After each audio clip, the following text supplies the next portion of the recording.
5, 4, 3, 2, 1. And that's us live, buddy. Can you hear me okay?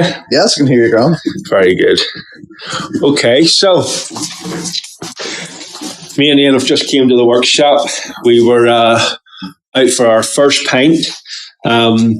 So just for everyone at home, me and Ian don't actually know each other.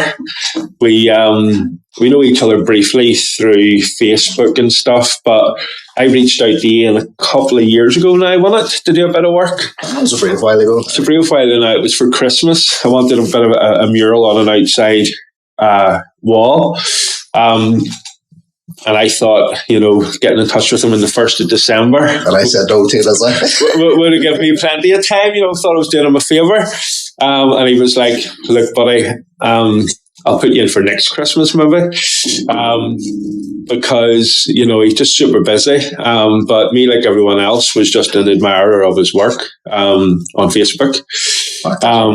Yeah, so it was just basically from there where we first kind of got chatting, and then we always just ended up chatting about UFC, didn't we?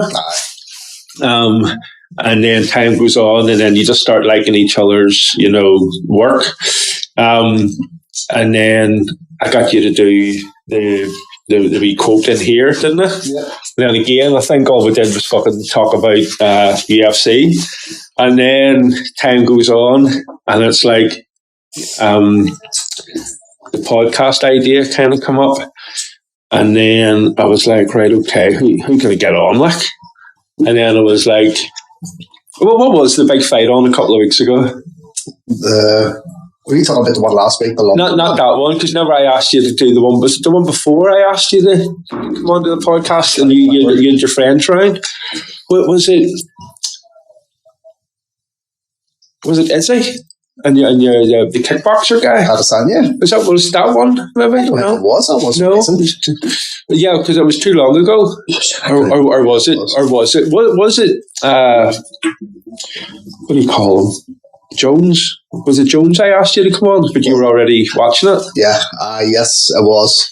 And my head Jones was last week. Yes. A few weeks ago. A couple of weeks ago now. But it was the Jones fight. And then I thought, fuck, well, you couldn't really expect you to come on in 3 hours notice. But it was then you were like, right, I'm busy, but we're going to do this. Like, you have to, yeah. And I was like, I just knew it. I knew you'd be up for it. Like, but yeah, so thank you for coming on. We went for our first pint, and now we're here and we're set up, and we've got a wee carry out. We've got no script.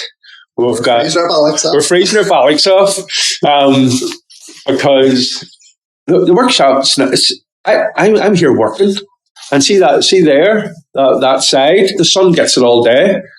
So I brought the wee heater over, but it's not great. So we're going to have to persevere. A couple of drinks will fix us. Like, a whiskey will warm you up. A couple of whiskeys will warm me up. And then we're going to do the first ever podcast for, what am I going to call it? Beer and banter. I think Tommy liked I done the wee Facebook post, and I just done the wee headline behind the beer and the banter. In other words, everybody, it's like modern life. It's like social media life. Everybody puts their best life up, like, yeah, and that's not the truth. Like, no. And I'm guilty of it, and a casualty of it too. I could be stressed out one day, fucked up in work. Me and Tommy are arguing. Kids are a nightmare.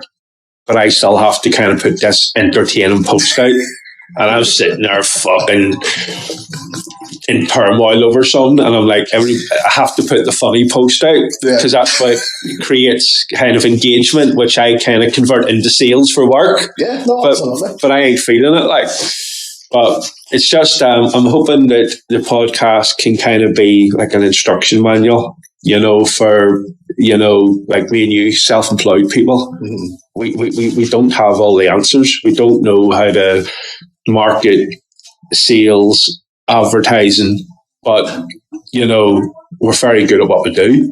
Well, it's a good way for people to find out about you and what you do. Yeah, absolutely. It's just another avenue. It's another authentic, real life avenue to drum up business. Because I remember when I was younger, I had to borrow 40 quid off my ma, go and get 1,000 leaflets printed, right? Run around the estates banging out leaflets, and then go home and sit and wait on my BT Cellnet phone ringing. That was the one before the Nokia 3210. So you don't even have a snake off? No. So see now, the fact that you can put a post out on Facebook and reach the same people that used to take you a whole day. Like, it took me a day to deliver 1,000 leaflets in the rain. Yeah. And now you can do it instantly. Like that. Click of a button. Click of a button. And that's why I'm all over it. Whereas I know a lot of people have hiccups, insecurities, doubts about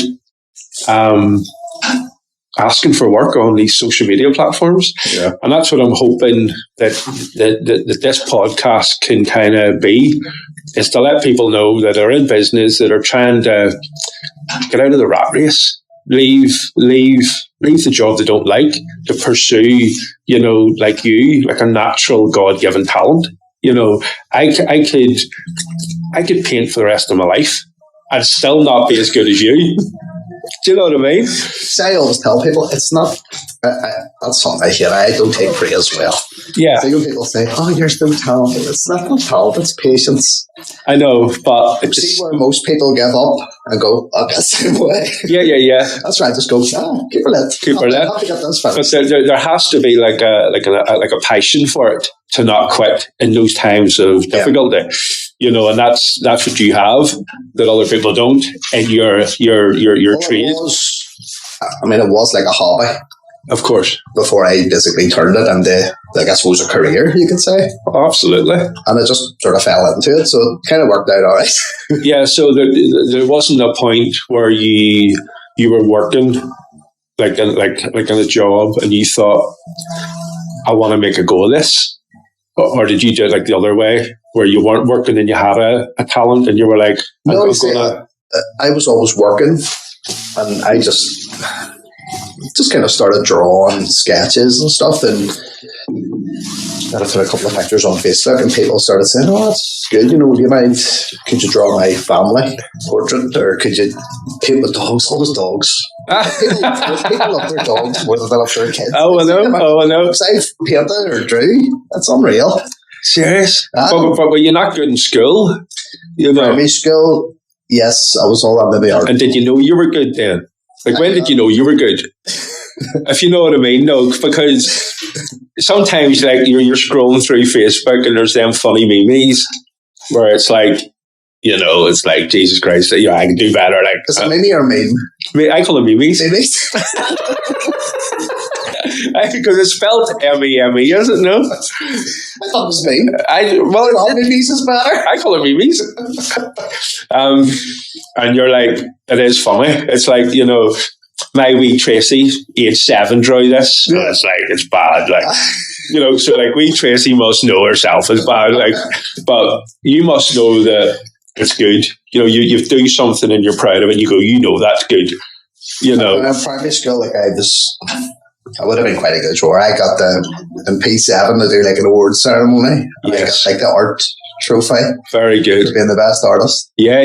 So in P7 we did a London trip with the school, and we were all sitting waiting for a bus somewhere in the middle of London. I sort of drew, just sitting bored, like we were sitting there for hours waiting for the bus, and I drew like a wee building, just a wee sketch of what I could see. And the teacher was like, oh, that's lovely, can I stick that on my wall? I just had it on our wall for the amount of years to still have it. Yeah, so that's a talent, like that's given, but you've obviously put a lot more hours into it.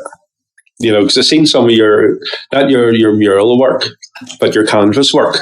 Yeah. And some of them are good, like. Well, that was just like a wee hobby. That was just for something to do in the evenings.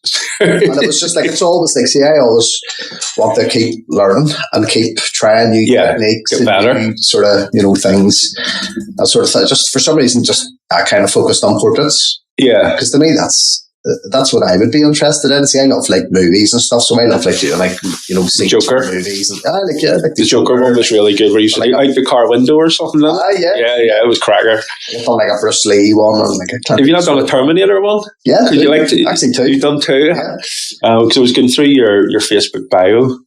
And I seen Terminator was one of your favourite movies. Oh, I love it. Yeah. Because on the way over, it was Tommy was like, "Oh, what are you going to talk about? What are you going to talk about?" I'm like, I don't know. I said, but I went through his Facebook.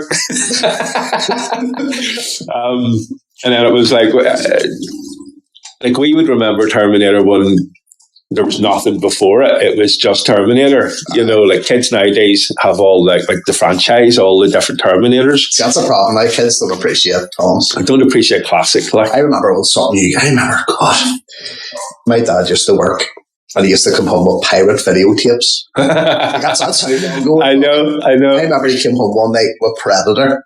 We'd never even heard of it. No. And we watched it, and I was blown away. Like I'd never. My brother, he's done his apprenticeship in shorts in Belfast, and they would have had all the treasures like anybody else. He had brought the pirate tapes home, and one of the first ones was he brought home Dumb and Dumber. Classic. And I mean, I've never laughed. It was basically my favourite movie since then until Wolf of Wall Street came out. Epic, ridiculous. And then my favourite movie before that, actually, and I remember, was Due Date. You ever seen Due Date with Robert Downey Jr.? And Zach from Hangover. Galifianakis. I just call him Mimi. Have you seen Due Date? Oh, man, it's fucking awesome. Stop it. So it kind of went Circle of Life. Oh, brilliant. So Due Date was my favourite movie after Dumb and Dumber. Dumb and Dumber was just up there for life, like, and then Due Date was like those genuine laughs where you're like, holy shit, that's ridiculously funny. And then it was Wolf of Wall Street. I made some shit. Like, fuck me, like 3 hours. To say Leo DiCaprio was the best actor out of the minute. Have you watched Once Upon a Time in Hollywood? Yeah. It's ridiculous. His acting in that was unbelievable. Yeah, it's just there's what do you call the other guy? Green Light. Oh, I've read his book. Green Light. Yeah. It's a saying. It's kind of like green light. It's kind of like his metaphor for life. People kind of pull back. Squid Games, no. No. I can see him in my head. It'll come to me. But it's just his kind of metaphor for life. He's kind of like, like traffic lights, green light, just do it. Just do it. Just go. Just go. If you're, on the fence or you're doubtful, just do it. Yeah. And then you build character, then you kind of become who you were meant to be. Like, if you never ever take a risk or if you never ever have a go, what are you? You're not growing as a person. Like, that's it. You have to take risks. Like I left full-time work basically. Well, that's what I was touching on earlier. Chase this, Yeah, and were your parents supportive? Oh, my mum was great. My dad was great. Like they're all sharing my stuff, and like I say, like when I was a kid, like primary school. Like I was always sort of quite good at art and all, sort of always would have been drawn and all. I think secondary school kind of knocks that out of you because I was like grammar. I know, yeah. So when you went to art and grammar school, it wasn't like, how good can you draw this? It was draw this leaf, but also a 5,000 word essay about why you've drawn this leaf. Yeah, I know. It just gets different then. Enjoyment out of it, know. At the end of the day, I done art as a hobby, paintings, because I enjoyed it. Yes. Because you sort of reach an age where you realise to yourself where I can actually paint whatever I want or whatever I like. Yeah, you have freedom. Yeah. Compared to being told to do this and being told to do that, where you're doing it as a chore rather than out of enjoyment. Yeah. And I loved it. Like I loved sitting for hours and hours just doing canvas paintings. I was actually good at art at school. Oh, yeah? Yeah. I got a B in my GCSEs in art. Like, Don't matter, I think I got a C. Right, we've got competition. But Mrs. Beatty was my art teacher, and I loved her. Like, and I think she had a wee soft spot for me too. Like, she was my from primary school or something. No, high school. Like high school. Like, I would have. If I didn't fancy class, I'd have faked that I had a headache or something, because Mrs. Beatty was my year tutor. So I'd go down to her and she'd be like, "Give me a cup of tea, son, you okay?" I was bullshitting, like, I just wanted to go down and see her. Like, but I think she knew I was good at art, and she kind of had a wee soft spot for me, and I tried to push you a wee bit. She really, really encouraged me. Well, that's like my P7 teacher. Sure, the Mrs. Ward. Oh, I don't know if she'd even be alive now. I know. I was thinking the same about Mrs. Beatty. Like, best teacher ever. Like, I know. I was thinking, had my wee picture framed on her wall for stop it. Who we bus? Who we bus from London? Well, it was like a wee building sort of. Oh, right. And she got it framed and all. So I thought, that's lovely. Can I keep that? It's actually, she got it framed and on her wall. It's brilliant. I know. It's really moments like that. Yeah. We taste the success. But no, Mrs. Beatty was brilliant. And then she would have, like, every year the school had a pantomime, and like the backdrop, all the stages, like massive kind of big sheets. I like all the background. All the background.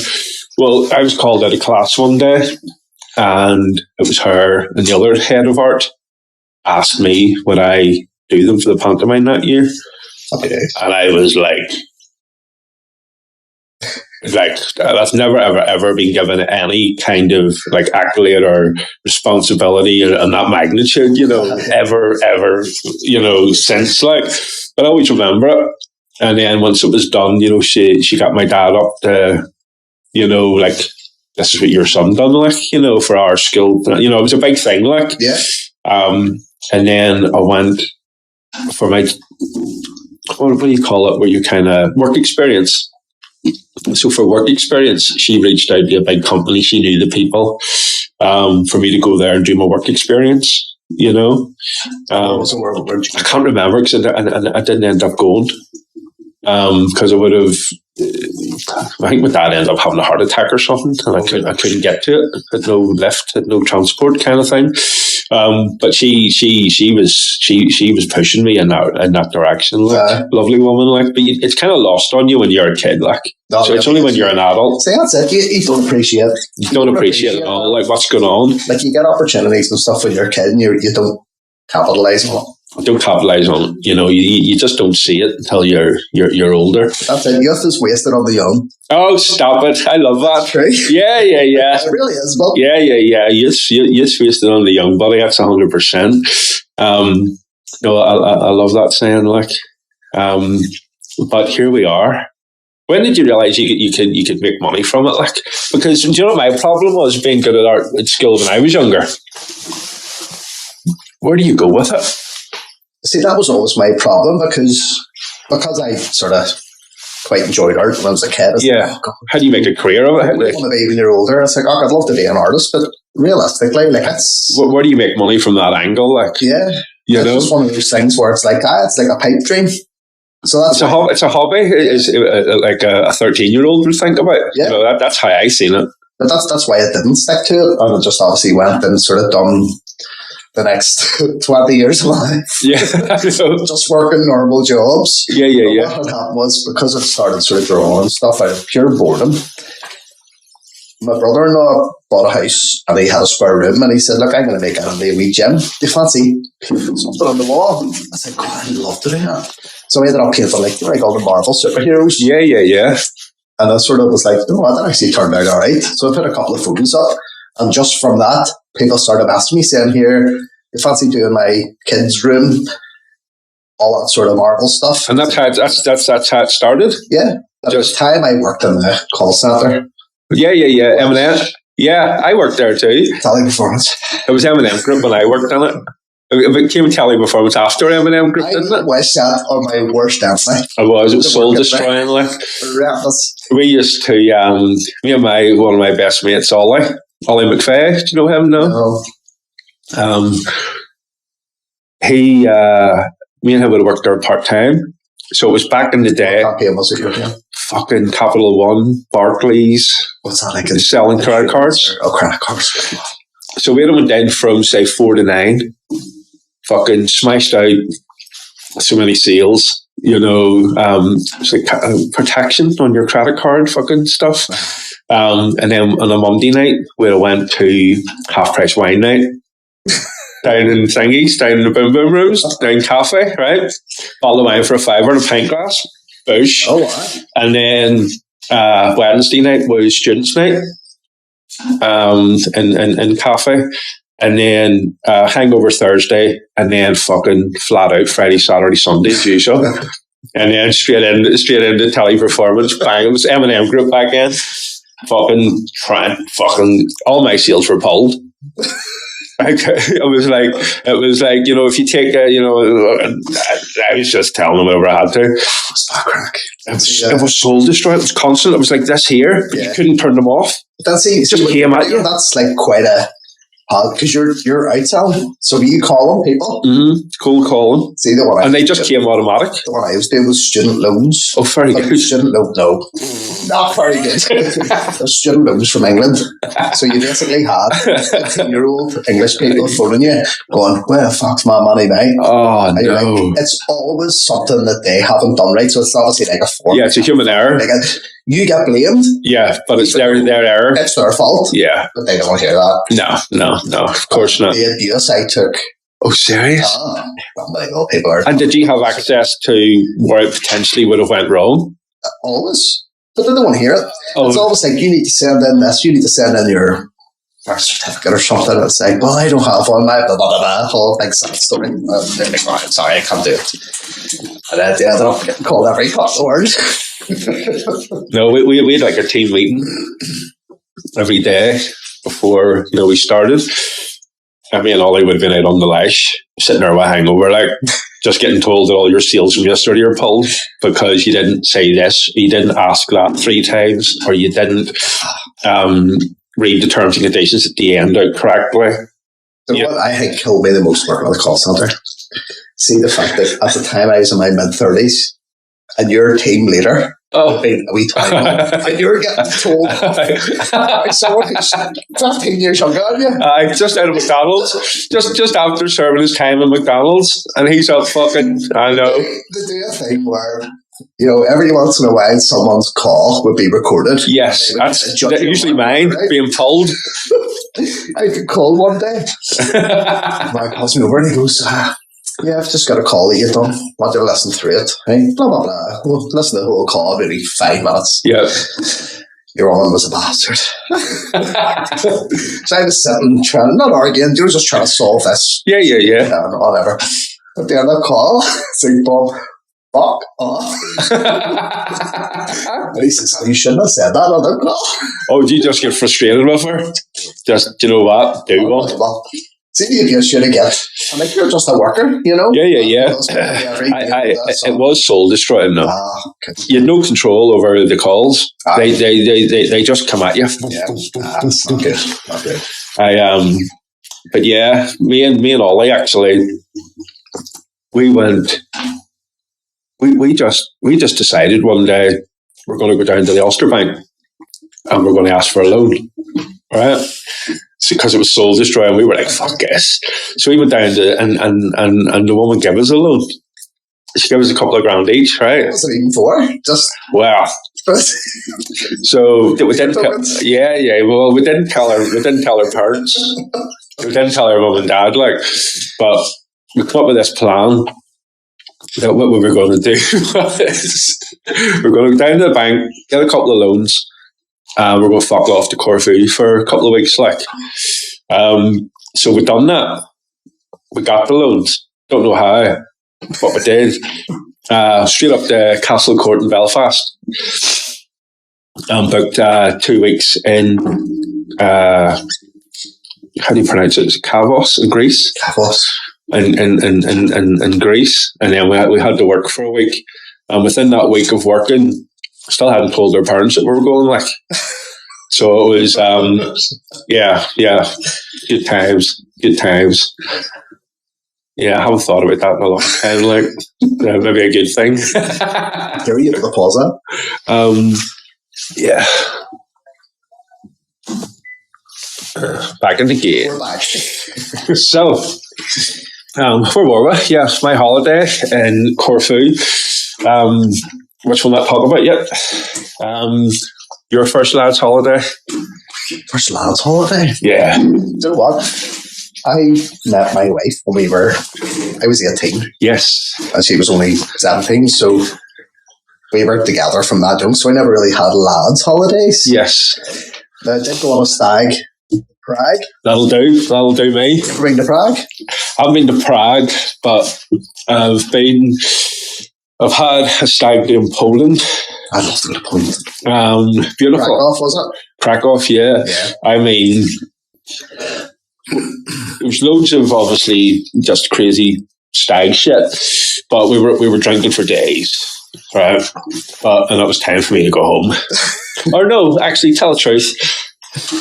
Everybody else went home. I was going back to the hotel to fucking keep partying, actually, if my memory serves me correct. What is it about drinking on holiday? You can just keep going. Yeah. See if you try to do that at the house. No. There's no mission. I think it's adrenaline. It must be something. You know. So we went to Prague, I think it was 3 days straight. Yeah, no bother. You're maybe going home, getting 5 or 6 hours sleep, and then you're straight back on. And I think it's because you're constantly drunk too. I think if I totally don't have time to get a hangover. Yeah, there's no time for hangovers. I remember leaving this pub, and I was walking back to the hotel, and I'm not back then. Like I'm not a guy for like, oh, that's beautiful, that architecture, you know, the buildings. Oh my god, I'd be interested in going up. Well, but then I'm a nerd. Yeah, Krakow's the place then. But I remember walking back to the hotel. And it was snowing, obviously, and there was loads of snow, and there was like the architecture in some of the strip clubs is unbelievable. Yeah, well, that was the previous. We can talk about that in another podcast. I still want to remain engaged.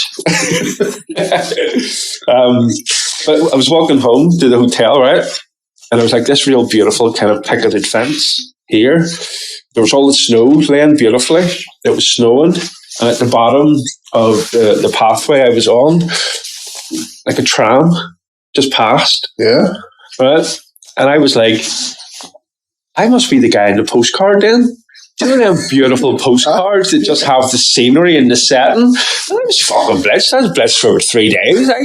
I had no time for this nonsense. I was looking at a strip joint, like. But then I just stopped and I went, I was the only one on the snow, like, so the snow was pure. The footprints were behind me, the picketed fence up the side, the tram passing, and then honestly, see the architecture in Krakow, them buildings. I was man, I've never seen anything like it. Prague's like that too. It's a real. I would imagine it's a real Gothic, like sort of. Yeah. All the big castles and all. Yeah, I would imagine it's pretty similar. And I just remember like going, I'm not really fucking into this, like, but one day I might be, and I'm going to remember this moment. Yeah, and it was Majestic. It was stunning, like. Yeah, I think what I enjoyed about Prague the most was it was about $150 for a ticket. Well, see, I'm not going to argue that, like. It was, what do you call it, Czech crowns or something? Yeah, well, it's in Krakow, it's like salties or something. Salties. I just fucking pronounce it how it's spelled, kind of. It's probably. You were licking them, were you? It's basically 4 or 5 to £1, right? So see, we drunk all night, and then the next day we kind of. If you go to the square, they kind of just charge you normal. We were kind of off the square a bit. And I got a pint and a chicken curry for less than £1. That's unbelievable. Unbelievable. It just shows you how much we get stroked, man. That's come down. I mean, really bad. Like, you know, imagine, and I mean, it was a good chicken curry. It was fucking, it was like that there. And a pint. That was the first time I ate. And then it was the last time we ate for about a fortnight. I swear to God, man, it was like, I mean, one of the worst like hangovers I've ever had in my life. Like, so that's one thing I'd say. It broke me. You know, one of those ones where you're not the same. You're a broken man. Broken man. After I remember coming home in the plane, and there was just like normal, you know, people either side of me, you know, and I was just sitting like that on my head on the other seat, just like rocking, like, you know, it was bad, real bad, and I got home, and then I kind of slept for about 3 days, and then what woke me up was like this, like a buzzing in my ear, right, and it just wouldn't go away. And it's just buzzing in my ear, and I couldn't sleep no more. So I couldn't stop it. So I kind of went downstairs and I says to my dad, I says, Dad, I've got this buzzing in my ear and it just won't stop, won't go away. And he goes, yeah, it sounds like tinnitus. He says, I've had that 30 years since a bomb went off in Belfast. I says, so, what do you mean you've had it 30 years? Like it comes and goes or something? He says, you perforated your eardrum. That's tinnitus. That's just like a wee buzzing. He says, that don't stop. Like, holy shit. I'm like, what? I says, it has to. He says, because it's doing my fucking head in. But yeah, so obviously in the nightclub, fucking music was banging. I was probably sleeping on a fucking speaker or something. Blew the fucking ears out. Blew the fucking ears of myself. Some nightclub, right. Some fucking shithole in Krakow, like. But yeah, no, my lads' holidays and some crazy stag do's, like. No, I wouldn't really be one for that, like, because obviously, you know, me and the missus have been together for so long now, like, I kind of missed out on all that sort of lads' holidays. I wouldn't say missed out, but, you know, you've got your path and your stories, you know, like you think of walking home that night on my own. You know, I think I'd rather be holding with some wee girl's hand, like, do you know what I mean? Yeah. You know, a coin. Yeah, well, you know, for fucking 4 salties, like, 10 salties I could have 2. But you know what I mean? It's no, I wouldn't say missing out. Like, it's just we all have different paths, like. So I think she was your first love then. Oh, aye. Yeah, so, you know, that's in the hierarchy of things, like, you know, it works backwards from your first love. Like, you know, you've got your first love. That's what everyone's aspiring to have, you know, and, you know, I wouldn't say missing out. Like, it was just something else. Well, that's it. It takes everyone maybe until their 30s before they get there, but I was very young. Yeah. I was there early. Yeah. Yeah, when you hadn't been fucked about for 20 years by maybe 5 different girls. I don't have all that shit. Don't kids have like their exes and their divorces and their... They get on it. Yeah, you know? That's what I'm saying. That's so long. Like we've been together now. Now I'm 40. Like, more than half our lives we've been spent together. Yeah, no, that's special. So you know each other inside out, and you're like... Yeah, no, that's special. You know, well, there's people still looking at it. Yeah. Never mind having it your whole life, more or less. Is that not the goal? That's the goal, mate. That is the goal, like, you know, it's like the pursuit of, you know, happiness, like, you know. But you'll never be happy until kids come and wreck us. Fucking yeah. Well, that's for another day. But no, it's yeah. Well, you know, I always say that Tommy, thank God we didn't meet when we were younger, because we wouldn't be together. Like, it wouldn't have worked out. Yeah, you know. I don't know what I have to thank Claire, like, because. God, like, see the way a lot of your friends would have been at that age. Yeah. And they all kind of ended up getting into... That's what I'm saying. You didn't miss out on anything, mate. Yeah, I'm sort of glad. Like, she kept me on the straight and narrow. Grounded, stable. Yeah. I'm glad of that, because, fuck, you don't know what way your life could have ended up. Mate, it's like, we're all only a couple of, you know, pay slips away from disaster. Do you know what I mean? You know, so you think of teenage years, 20s, 30s, you know... You think of many disasters you've avoided, like, yeah, you know, you've made memories, yeah. Whereas people are like, I would never go back, like, no, I would never. I'm more than happy being 42, more than happy being 42 with Tammy and our wee setup. Like, Well, I wouldn't say I'm too happy about being 40. Like, I genuinely am. I've no. Everybody has their hiccups. Like, I've no age hiccups because I think I started off bad and got better. You know, so my life has got better every week, month, year. I took it quite bad. It was my 40th last month. Oh, happy birthday. So, like, I'm only just really 40, and it's, I don't know. Are you taking bad? Aye. Like, to me, it's just like, well, No. I'm middle aged now. I know here. Yeah. I think it's kind of, whenever I wouldn't go back from it. I wouldn't go back. I wouldn't go back to my 30. I wouldn't go back to 30. I certainly wouldn't go back to 20. And I certainly wouldn't. I maybe go back to fucking 10. Like, but see, like I think I had a fucking breakdown when I was about 19. You know, when you don't do really well at school, and then you leave school and you drink and party for a few years, and you think, "Fuck, this is brilliant." But really, you're only partying because, for me, it was like, well, I've no GCSEs, so that's fucked. I'm embarrassed to fill in any kind of CV / application form for a job, so I don't really do that. So I'm just getting whatever job's going, but it's okay because all I'm looking is beer coupons. Yeah. Then I got to about 19. I was like, right, I've partied like fuck for 15, 16, 17, 18, 19. You know, I've done that. Now it's kind of serious now. All my friends are running around with cars and houses, and I'm like, you know, they've done the college thing. They've got their way behind. So they got their GCSEs, and then they went and got a national diploma in fucking bricklaying or something, and now they've got the hire purchase on the car, and they've got the mortgage now with some chick they met in fucking Thompson's, you know, and I'm sitting there thinking, it's love, and I'm thinking, fuck, I've just been flat to the mat there for 3 years doing nothing, but they, you know, and then I was like, I need to figure this out, like. So how long have you been doing the carpets then? That's quite recent, isn't it? Very much so. What did you do? Like, what was your sort of all throughout my 30s, I'm 42 now. So all through my 30s, I built up a vending machine franchise. Right. So I thought I was fucking laughing. You know, so I'd started off sort of like Coke machines. So do you ever see the wee schoolgirl knickers?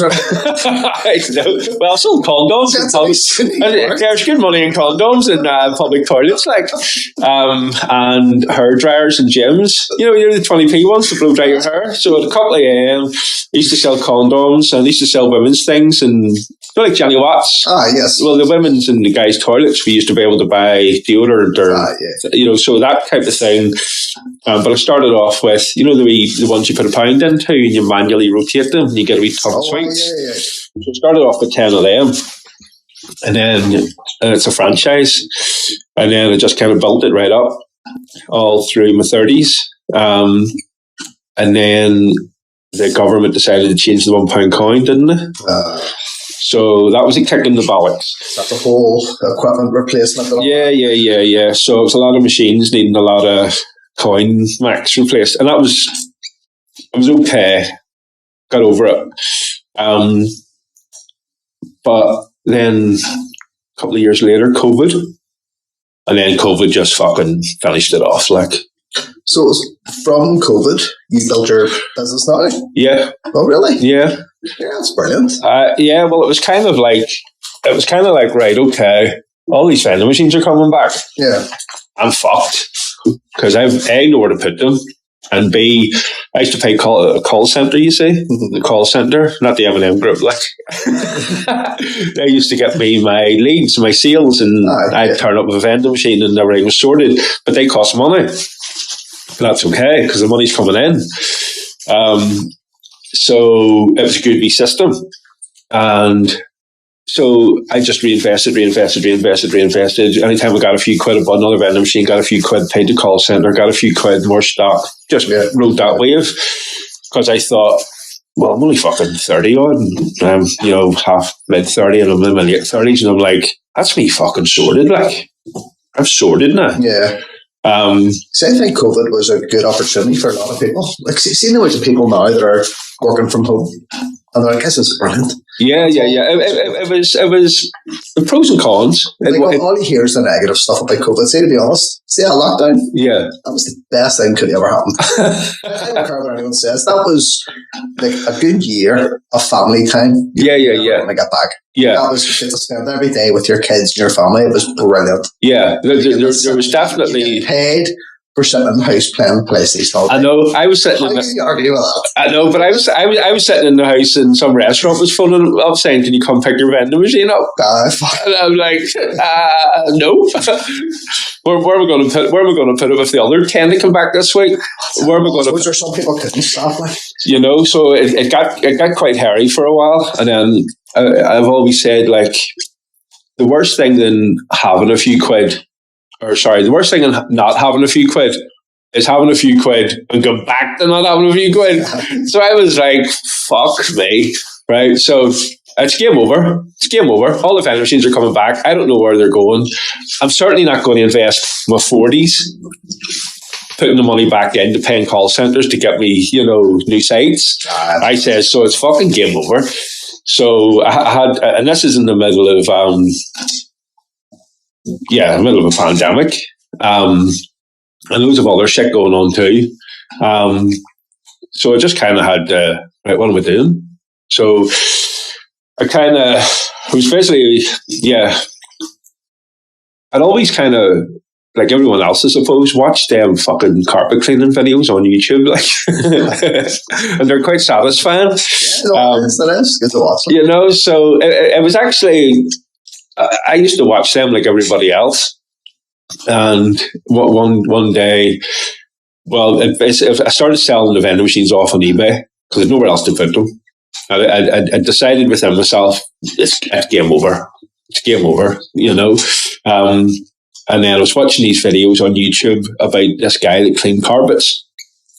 And I was like, fuck, there's no way he's that good. Like, I mean, this guy, I was like, there's no way he's that good. Like, I mean, these carpets were knackered, bogging, dirty, stinking. And he would go in and be like a wee time-lapse video, like, perfect. And I'm like, no way. So I subscribed and I just watched him all the time. And I was just like, fuck, he's photoshopping it or something. Like you can't do that. And then I just had enough. And I screenshotted one of his videos. And I zoomed in to see what machine he was using. Like.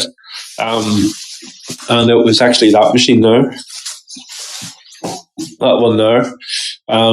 So what I'd done is then I researched the company that made that machine, reached out to them, and just got chatting. It's a family-run business in London, Ashby's, and just got chatting to Martin, the son. And I was like, are they really that good? Like, come on, like, what's the story here? It's a good YouTube video, but come on, what's the behind the scenes stuff here? And then I got to know him, and he was a gentleman, and he's a good lad. And I said, you know what? So fuck it. I said, send me one over, and that was in the middle of a pandemic. So then it was a case of, I was like, right, so there's a stigma here. You shouldn't really be working during a pandemic. I'm like, but, you haven't just lost your 30s, every penny from your 30s in a business, like, which just fell apart. And, kids need fed. Like, I'm like, so... And you're not getting paid any other way. I know. No one's coming around and fucking feed the kids, like, So I was just like, do you know what it is? You stay in the kitchen, and I'll fucking clean your sofa in the living room, and I kind of got paid, and it took the sting out of, one business being completely, like the government changed the £1 coin, which wasn't really fair. Wasn't nice. And then they decided to do the old pandemic thing and to really finish me off, like. So that wasn't nice. So my attitude was, do you know what? Fuck it. Fuck them. I can't go backwards, like. Got the ninja and started I just said to people, look, if you're cool, I'm cool. You stay in the kitchen, I'll clean your sofa in the living room.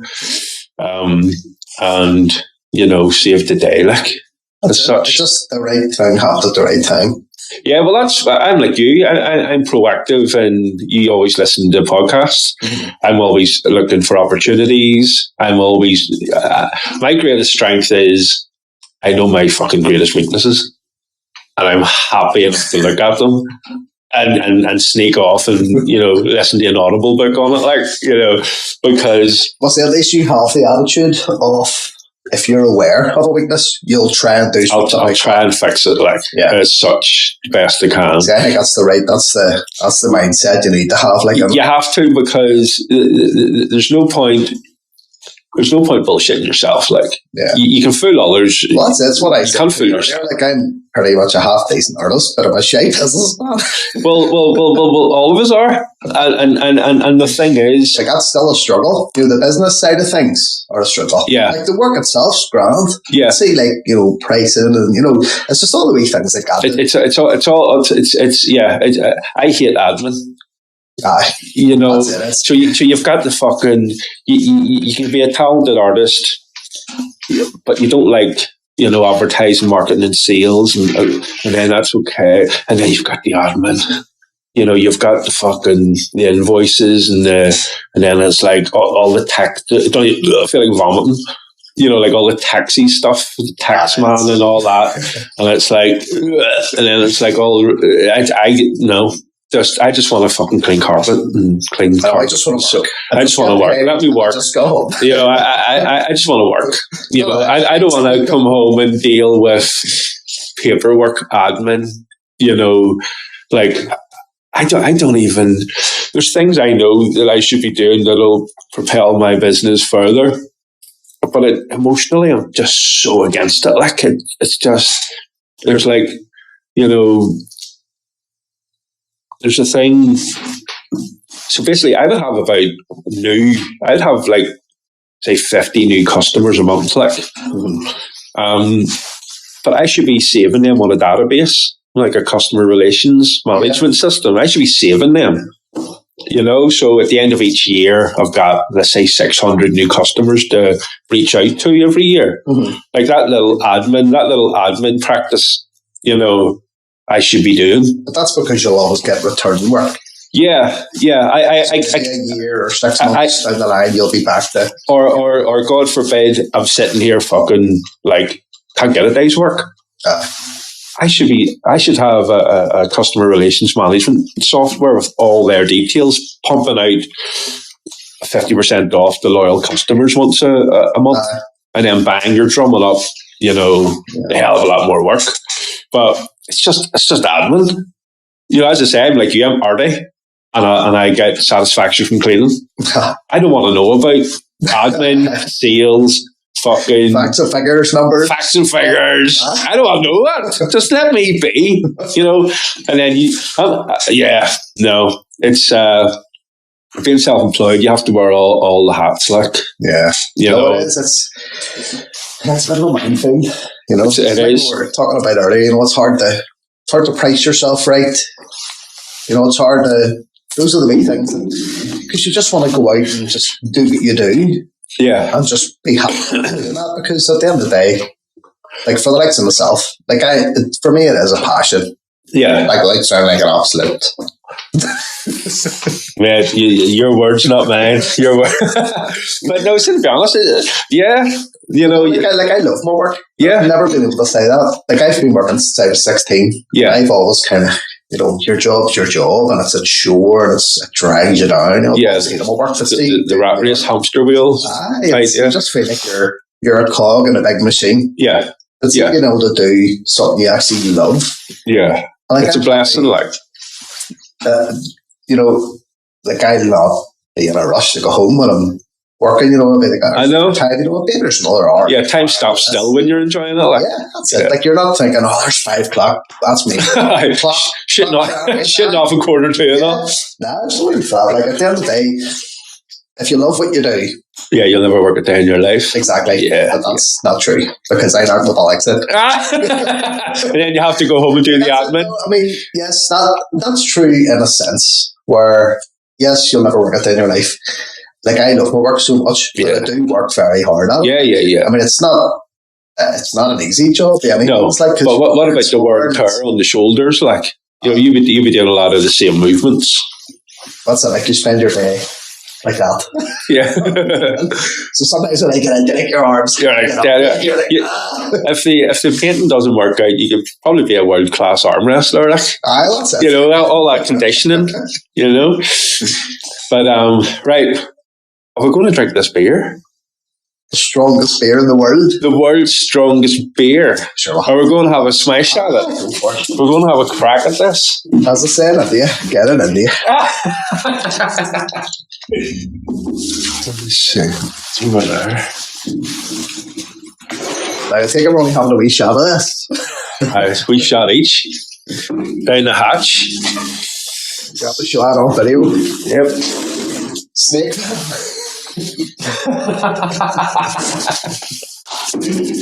Right, so what do I like? Let's get her open there, sir. Get her hatched. Do you smell it? What's she like? It smells like chloroform. No way. That's right.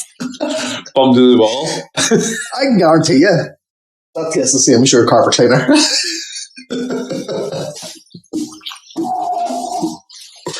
Ooh. That's pure ethanol. Ooh. It's not even nice. There's nothing nice about that. How could it be nice? What is it? 70%. 67.5%. Right, go for it. Get the shots poured out there. So it says best served with a little bit of crushed ice. So, sure, the shot glass too. Who needs the ice? It's cold enough. We're hardcore. Think it's going to make it taste that even better? Might numb my throat. Holy shit. Like, this is like drinking bleach. 55. Do you know what it's like? It's like sniffing poppers. It is. It's like drinking poppers. Holy shit. Well, at least it's the same colour as beer. Damn. That's about fucking 30 quid each. That's mad enough. What? Oh my god. What's it like? Grim. You ever had poaching? Yeah. Insane. It's like a strong patching. It's like patching that you'd get off Wish. Have you ever? Cheers, my man. Cheers.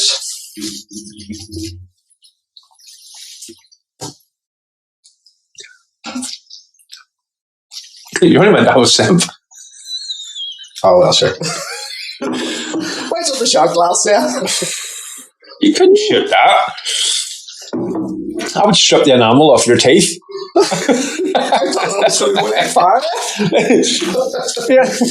it's don't be acting hard, man. Jesus Christ. I don't know what, as far as shots are concerned, like a fat worse. It wasn't too bad, actually.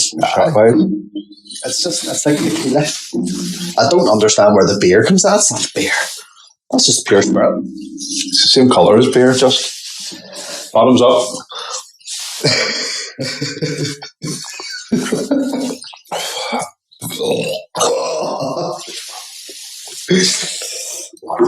Nasty stuff.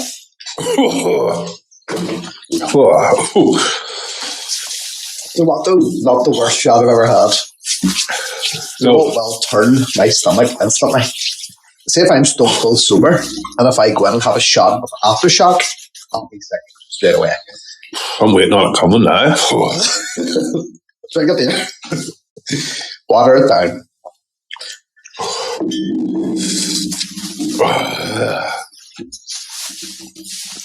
It was like, All good. well, I wouldn't go out for. You're sorry, can you pause out of my head? I'm sorry, I'm fucking pissed central now. Yeah, but just to wrap that up, it was like nasty on the outside. Yeah, but it was like kind of dull in the middle. So it's kind of like doable. It's not the worst. Whereas some of the shots that you take, like some tequilas, are just fucking raw the whole way through. Right. That's no worse than a tequila, like. Oh, hang on. So, Ian said he went out for a smoke there, but I caught him vomiting. To be fair, Nice.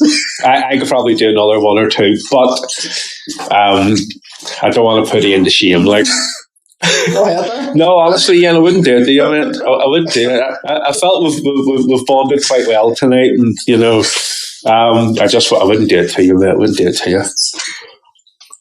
Bogging. What did you think of it? Well, it's not the worst shot I've had. I agree. If I had an aftershock, Yeah. I'd be sick straight away. Yeah. Like from sober. Yeah. They say if my first drink was a shot aftershock, I'd boke. The red one or the blue Well, one? it doesn't matter. Sorry, in general. I'll throw gold slash into the mix. No. That's the white one with the gold. There'd be gold flakes on. Yeah. See anything selling? Yeah. No, sure. When we were younger, sure, the gold flakes used to cut you and make you bleed and get the alcohol in stronger, didn't it? That's not true. That's like tequila. Do you remember? I remember tequila had the worm in it. Yes. See, if you eat the worm, If you take the worm, you're going to go into a different dimension. it's like fucking. It's so true. All those cliches, like.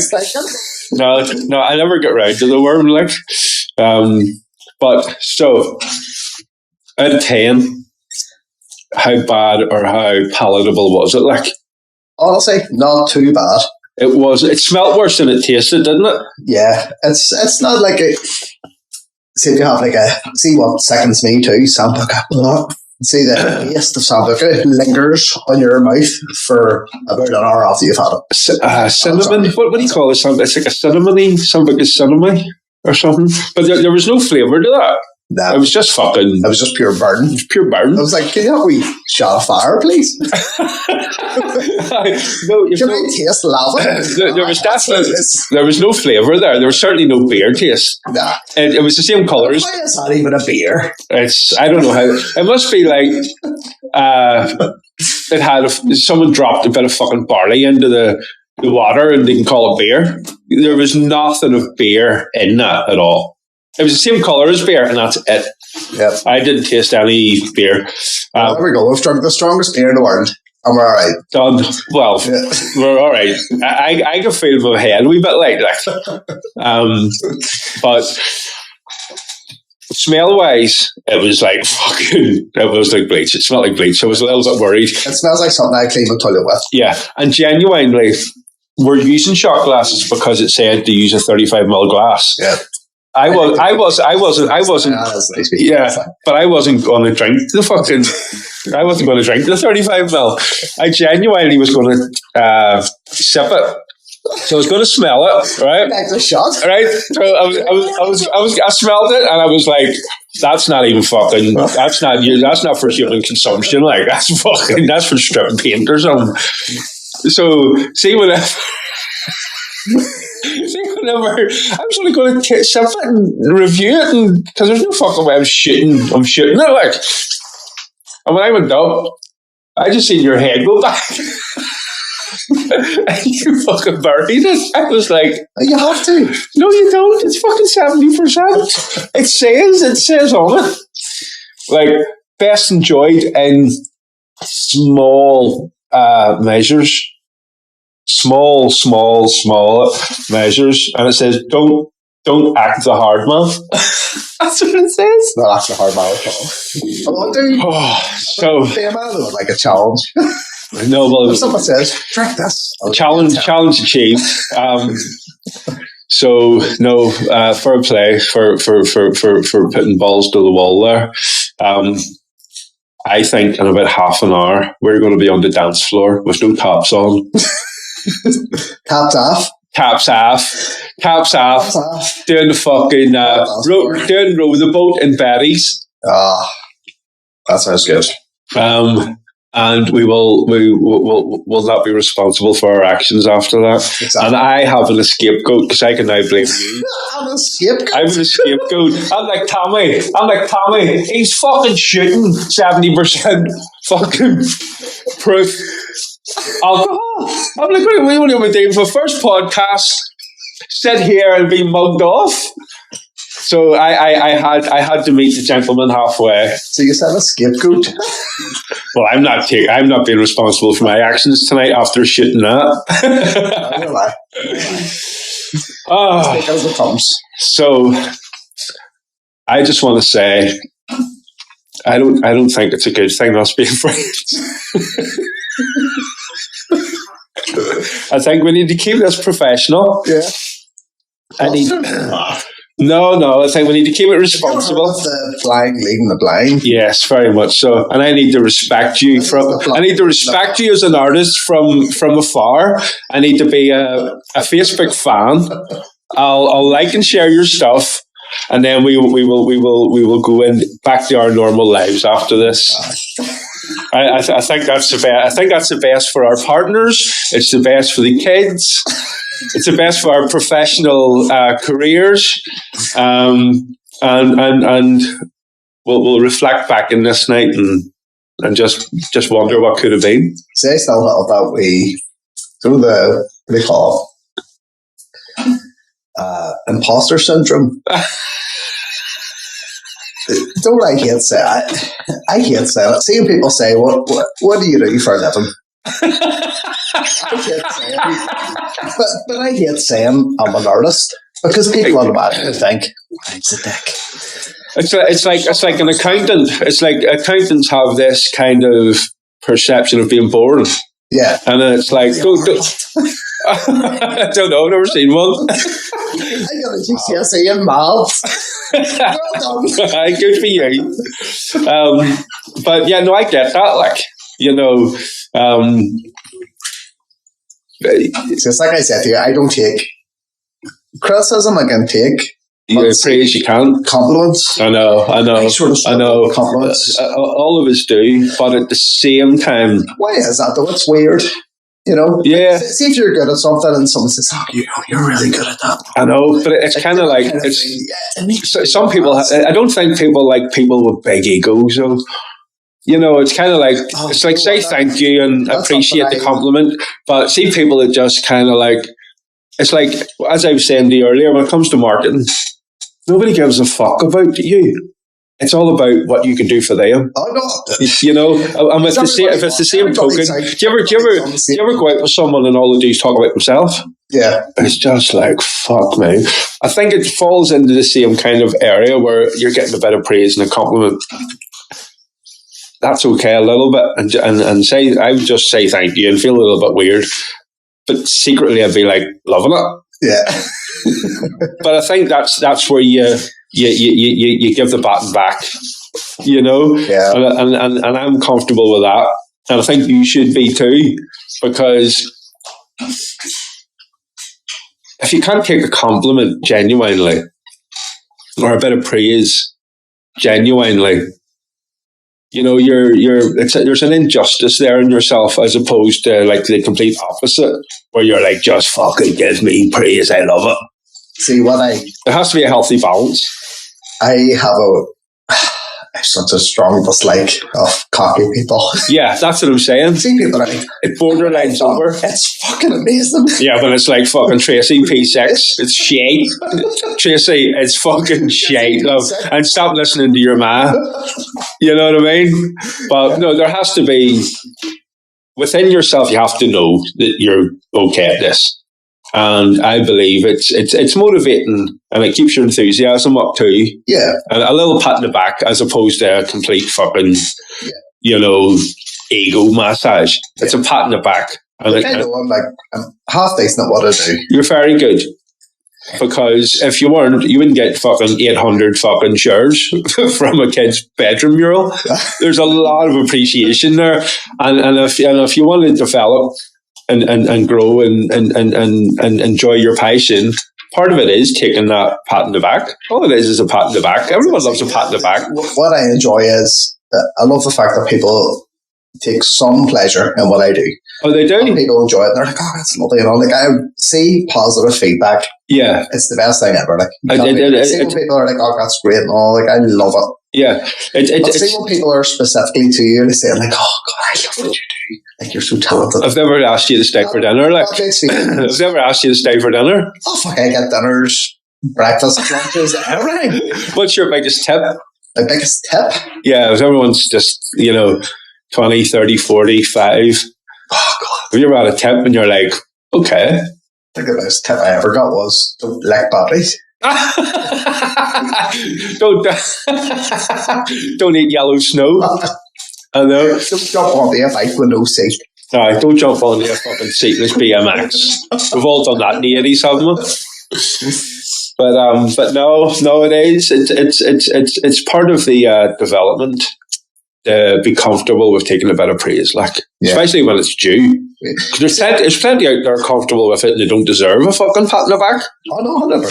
The thing that kind of, like I say, see when you're talking about imposter syndrome. Yeah, I love that. See the fact that people are queuing up for your work.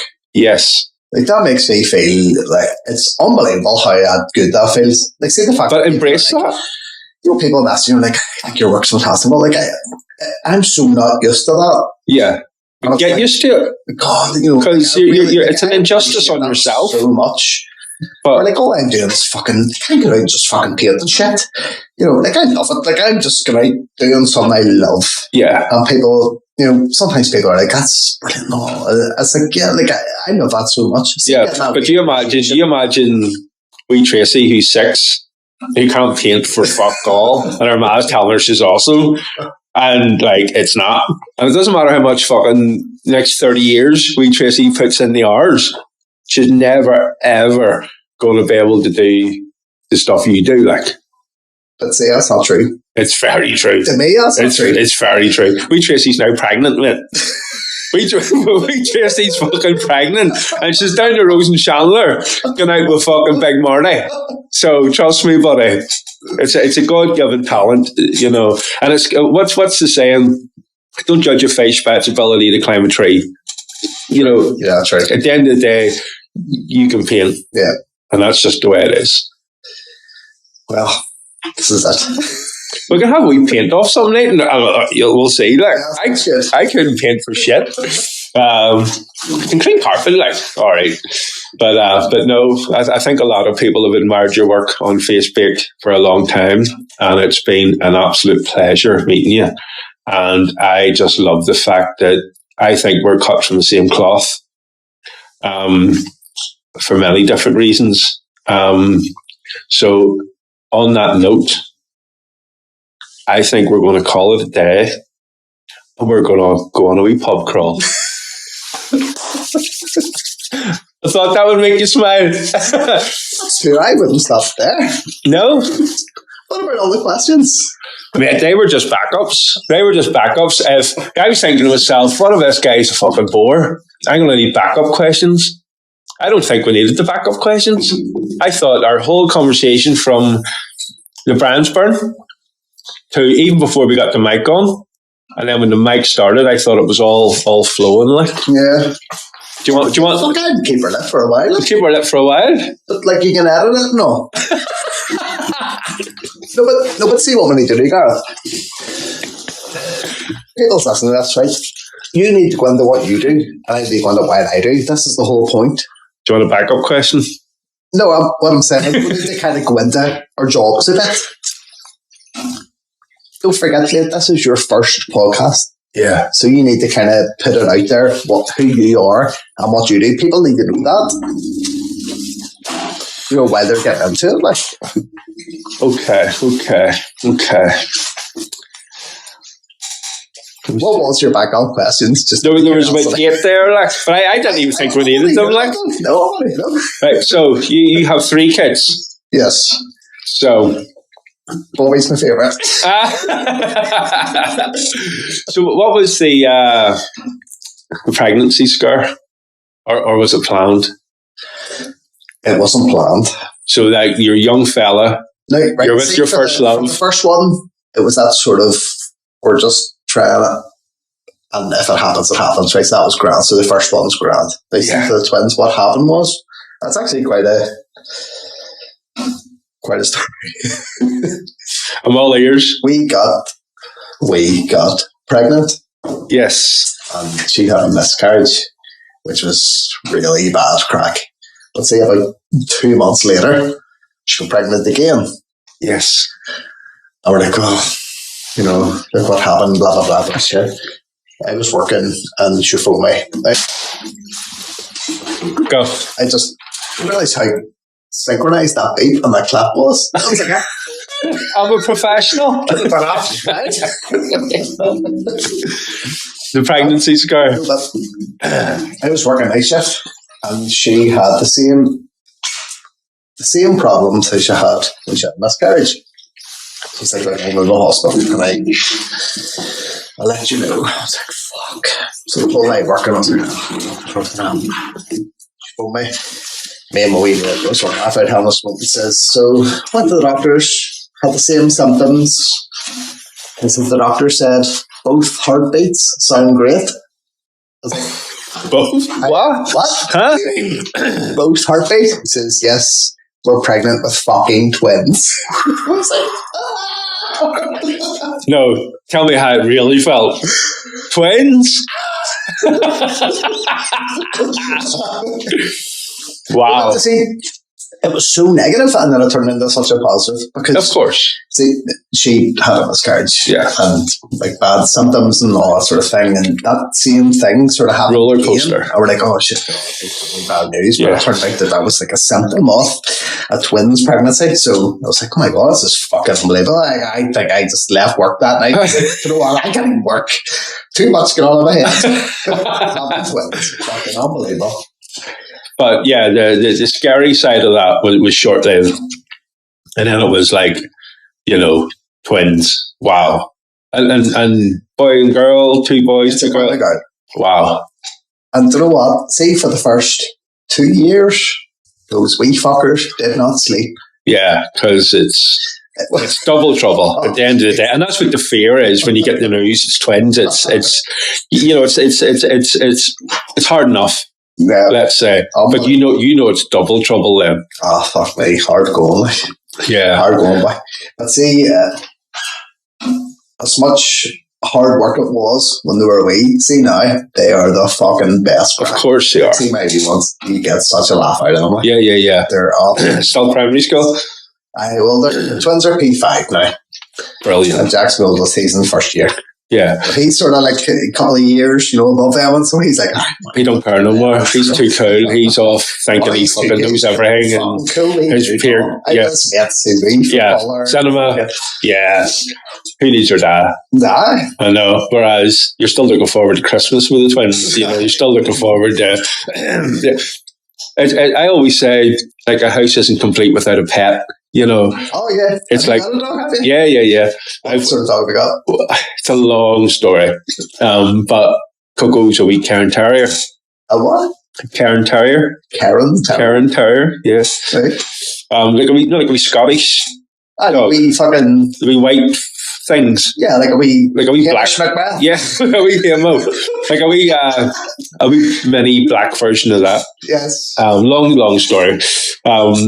But I'm in a lot of different homes each month, cleaning the carpet and upholstery and stuff. And I don't think a house is complete without a wee dog, like, and what I'm getting to is, I don't think, see, when the kids get to high school, you lose a bit of magic, like, see, when the kids are young, like, especially like 3, 4, 5, 6, 7, 8, like with Maisie, I just bullshit her all day. See if she's watching like a famous TikToker or something, I'm like, you really like him? I used to fucking bully him in school. He's a dick. You know what I mean? I'm like, he's so big. And then there's all these, and she's like, did you go to school with him? Like, I'm like, he's a loser.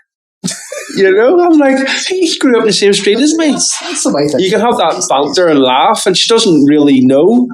Whereas when they get to high school, they know you're full of shit. Yeah. And because I'm a messer, I love that messing about with them, like, where it's just good crack. They don't know. Yeah. And it's kind of like, she'll be in first year shortly, and she'll not want to know me and her mum, like, You know? I swear, too cool. Too cool. Boyfriends, fucking, I don't know, whatever other shit they're into. Just like us. Yeah. You know, you're sneaking off to do whatever. Like, your parents are just, they're just bastards, aren't they? They won't let you do what you want. Whereas you just go into try and protect them mode then, innit? But yeah. Say I don't have that problem because my mum are cool as fuck. Yeah. Honestly, like, she's probably watching, but see, my mum has good crack. Yeah, you got a bit of freedom. Yeah, like they were all sort of, you know, I know you're going to go out drinking, so we'll buy you a drink and you can have a drink in our garage. Bring it it's round. Yeah. That sort of thing, so we can keep an eye on you, so you're not out fucking drinking on the street. So I know. that's healthy. And really, because you're going to do it anyway. That's the best way. Exactly. You're going to do it anyway. To me, that's the best way to be. You know? See, because we've been kids, so we know what kids are going to do. Yeah. So see, the fact that you can realise, like, this is what they're going to do. Let's just manage it. Manage it, yeah. And we'll not shout at it and fucking, oh, no, you can't do that. You're in trouble and all. See, that will make you rebel. Yeah. You know, see if you're so, like, see, super strict parents. I have a lot of friends that had strict parents that, like, with a fucking whip grind and get their fucking ass kicked. For nothing. You know, that's just me. The child's going to blow out sideways. Yeah, no. And it's not going to give a hoot. Yeah, absolutely. You know, because you're starving it of life. You know, let this slack. Because at the end of the day, you have to experience. You have to make mistakes. You have to let them. You have to let them. You know, exactly. Make their mistakes. You have to make mistakes. You have to just experience life. You know, and I feel that if you're constantly under that pressure of, oh, shit, I gotta get in so much trouble if my mum dad catch me. Yeah. And in those situations, you don't go home. Whereas if you have a healthy kind of, look, go out, have fun, come home, if anything that you can. You know. My mum dad was like, you can go out, do whatever the fuck you want, see as long as you're back for... Yeah. So and if anything does happen, you can come home. Yeah, awesome. You know, so it is. It's healthy. Like, but as a parent, trying to manage your head, and your head, and give them that freedom. You know, it's all. You know, but see when the head kicks in and it's 1:05. Aye. I fucking told you. He texted me earlier. He says, I'm down here at the cinema. I'll be back at 7. I give him fucking 20 quid, you bastard. I let me see any change of that. No, you can whistle for that one, son. Okay, like, can't you get back to you? So that's pushing the boundaries. Yeah. You know, you did it. I did it. So that's sort of, you'd be back. Yeah. I love it back again. Yeah. And see, when you're a kid, I remember me and my brother going to youth club, right? And this is the child mentality. You think you're outwitting an adult. So we went to youth club, and we got new watches or something for Christmas. And we were at youth club, and youth club finished at, I can't remember, I think it might have been 9 o'clock or something like.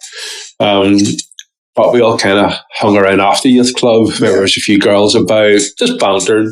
But it was like near 10 when we were like, it's time to run home. Like, I was 10 was bedtime. Well, back then you had to go home when the streetlights come on. You know what I mean? So we were late. Like, so what we did was we stopped and we changed the fucking times on our watches together. So whenever we run home, we were like, what? What did you only got 4? What 4 watches say it's 5 to 9? That's, and see now. You're like, they go into kids and you're like, they're actually fucking think they're fooling us here. Like, so what I used to do, remember? That's how smart we were. Change your clock on your watch. I drinking and smoking as a kid. Yeah. Right? What we used to do was see before you went home. Went and they were had a fir tree. Yeah. And you're streaking to rub the tree in your hands. Yes. And it takes the smell of smoke away. Yes. It takes the smell of alcohol away. So I always remember going home with your dad. I was like, you drinking? No. I wasn't drinking. No. Like, we're just walking. You're like, nah. Is it really spat their fingers? Why is that sound like? But yeah, it's the same old. Like you go to youth club and coming home stinking of fucking spearmint gum. Aye. Chewing gum. Like it's just as an adult reflecting back now, it's like, how fucking stupid were you? Do you think kids have a different experience now than what we used to have when we were kids? Well, it's really different now. But human nature is human nature. And what I mean by that is, when we were kids, we went out to youth club and played football and run about in the fields or the forest or the sea or whatever. Whereas kids now, it's all social media. Yeah. So they're doing the same stuff as us, but it's in their bedroom with a phone. Well, that's true. And what I mean by that is, whenever I was younger, we used to, me and my mate would have fucking like sniffed gas, right? So you'd have sniffed gas, took like loads of deep breaths, and then basically just pinned each other by the throat to the wall. Yeah, I'd make them pass out. Yeah, right? Then you'd fucking pass out, right? So, and then we just do that for a bit of crack. But then we'd go out and play football or, whatever. Whereas, basically, kids nowadays, there's a thing where, in their bedrooms on TikTok or whatever, they're spraying fucking aerosol cans on their skin. I'll smell it. I don't know what it is. I think it's how long can you do it? How much pain can you take? Right? There's one just today at my school. Yeah. To get a towel. Yeah. Suck the deodorant. Yeah. Towel. I was like, what the fuck are you doing that for? Yeah, well, that's what we would have done. Aye. But see the kids now, they're spraying it on their arm or whatever, how long you can take it, but it's freezing it. Yeah. And it fucking... Do you remember the chicken scratches? Remember you used to do chicken scratches? Yeah. Do you remember the chicken wire? 99 scratches. Yeah. Get your hand red fucking raw. Well, do you remember the chicken wire? You put your both hands on the side of it and rub it down, and it felt like a tit. No. It felt like a tit. Yeah. So do you know that? Wire. So basically, there was an end house up in the estate I grew up in Antrim, and the guy gives credit every year if you went Halloween in there. Okay, I'm sorry. Go for a pee. Go 3 o'clock. Right here, keep on. Put a pen in that conversation there. Right, so just back from a pit stop. Needed a quick toilet break, etc. When you get the our age, you don't have as much muscle. Oh, it's a pay area. Oh, it's a pit. That's ambitious. Welcome to your 40s. Welcome to your 40s, son. So, what we're going to do is like a wee quick fire question thing.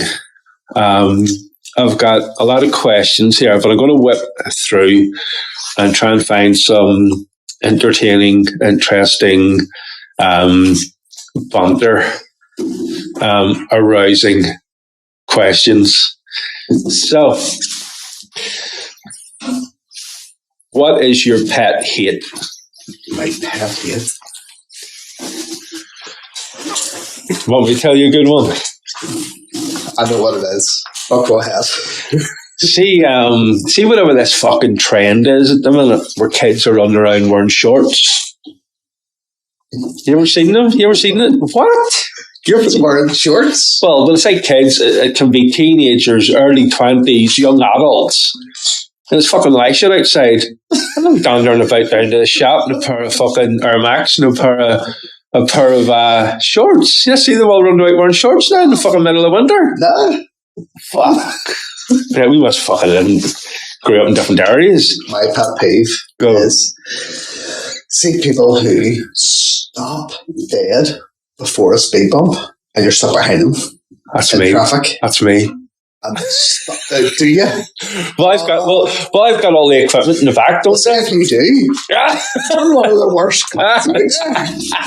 I knew it. I go to school on every morning. Yes. And I have to come round beside banger tech. That's all speed bumps. See the fuckers, and there's maybe 100 cars. Yeah, that's different. Stop dead before a speed bump and go. Oh yeah. Sick. Well, sure. That's why that whole big, mad, crazy triple-decked roundabout was built At the Grancher Road. That was to avoid all that. I've seen about 3 accidents there. Oh, easy. Because of that. I mean, 9 out of 10 people can't take a roundabout correctly anyway. Never mind that roundabout. That roundabout, I don't even know if you could call it a roundabout. Yeah, it's round and... It's round and about. It's a round and about, but there's about 15 traffic lights in the middle of 4 lanes and a fucking... It's not a snow roundabout, mate. That's mayhem. You need to have a like an NVQ in fucking roadworks or something for that. Joe Blogs ain't taking that. Someone has just passed their driving test, for example, is not navigating that roundabout correctly every time. It's mental. And then they put traffic lights in the middle of it. That's mad. And that was all to avoid that school run chaos stuff. I used to live right on that. It's that roundabout, like 2 doors down from that roundabout. The big new crazy ass one. Wow. Yeah, like I was literally like the second house across the road. No way. Made it fucking mental. Crazy. It's still mental. And I'm pretty confident now. You know what to be grannies that far in from the left? Like when you learned your driving, it was like, look to the right, look to the right. Yeah. We grannies are far in from the left. The wee grannies forget their right and left. But yeah, you give way to your right. Even when the green light, even when it's a red light, that roundabout's mental. Mental. Okay, got another one for you. So let me see.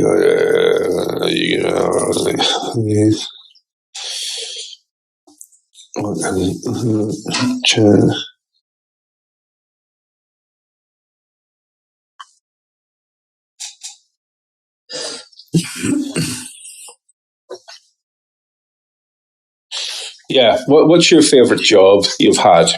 As in, it just a great customer or you got to do now.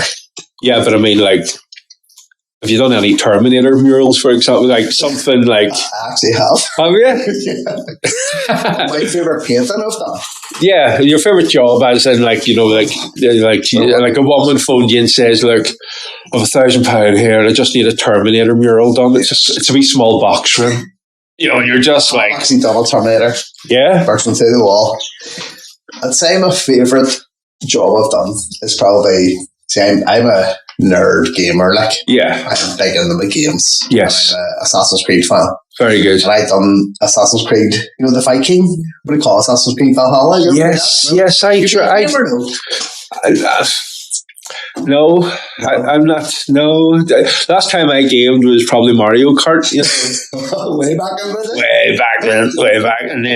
and then, discovered acid. But no, I like that one too. I screenshotted that and used it as my. Yes, that would be that's like my profile pic. Yeah, it's a cracker though. It's like Assassin's Creed Valhalla. Is that what it is? Is that like the boss at the end? No, that's the guy you are. Oh, is that the actual? That's who you are? Yeah. You put a lot of detail in that. Or see anything. It was striking. I love my horror films and all that sort of shit. Do you watch them on your own? Oh, fuck, aye. On your own, you watch a horror movie? Mate, that's the only way to watch it. Ian, you know what you call it? You call it your psychopath. You're psycho. I need to do my research better, man. But that's it. Watch horror. See scary games. Yeah. You're not a gamer. No. You ever play Last of Us? No. No.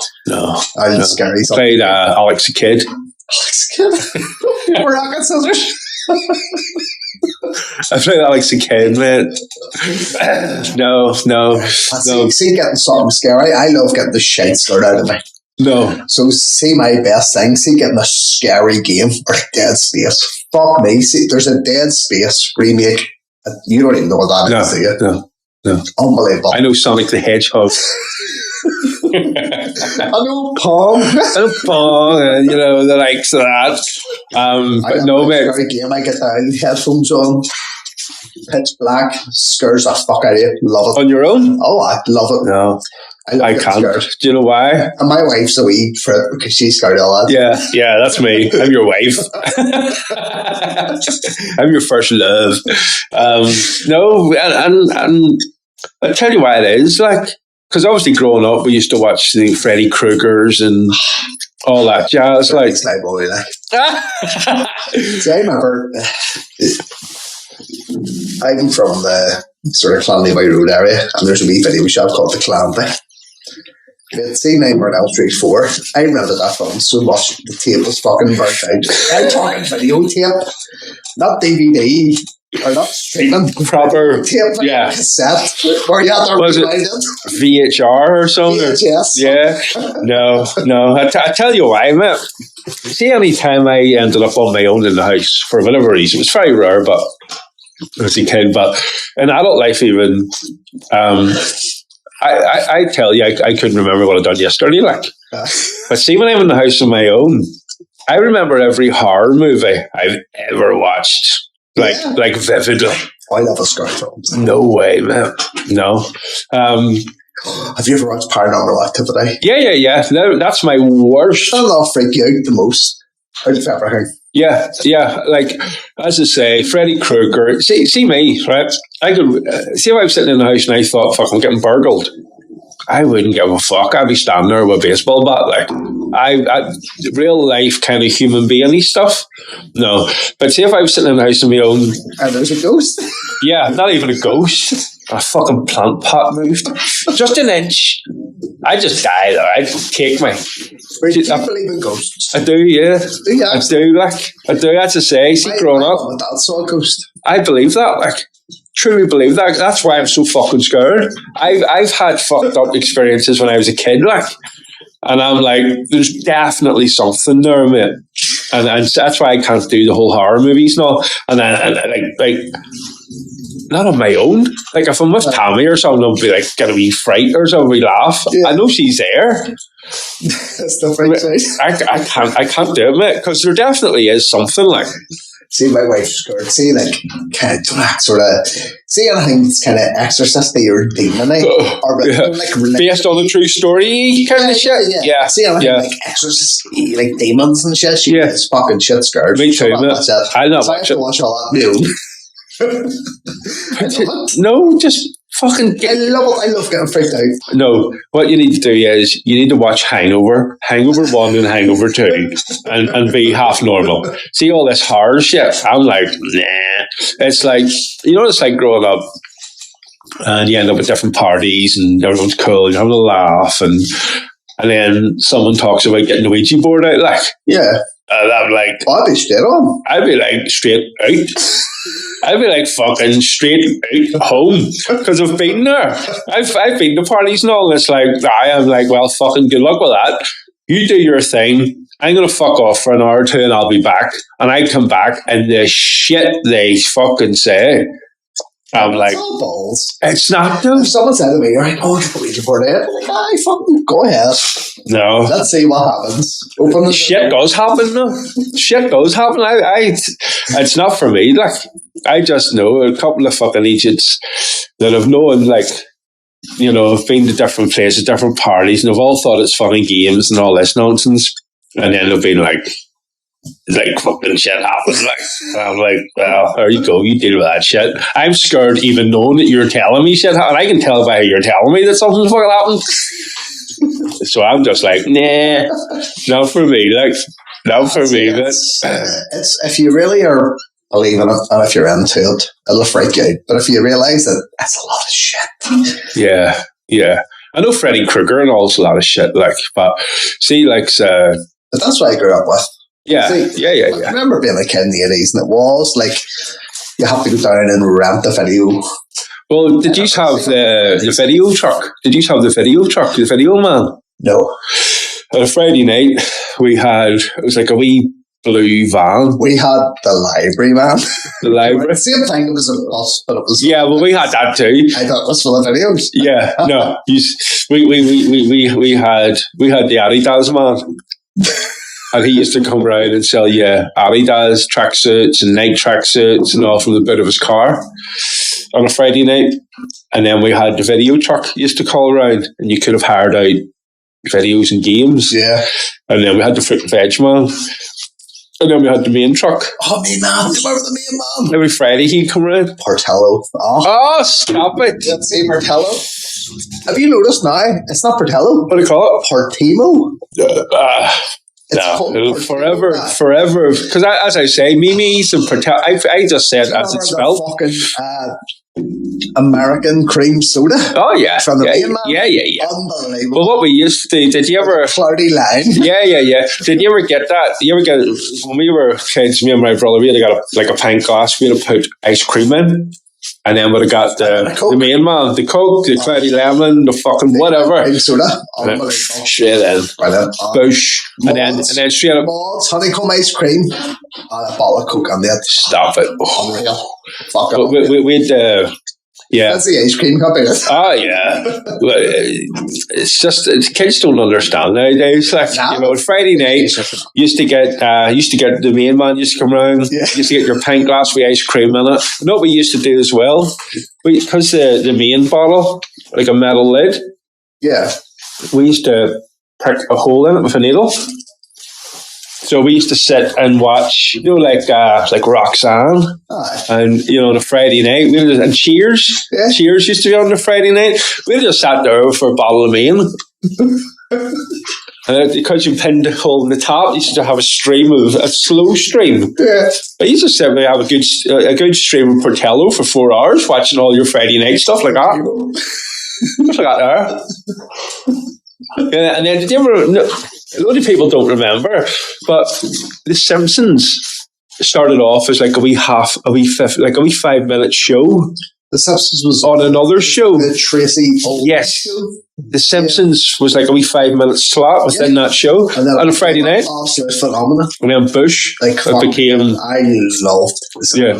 Well, see the way my podcast is just like a wee Friday night thing. Yeah. Even though it's Saturday.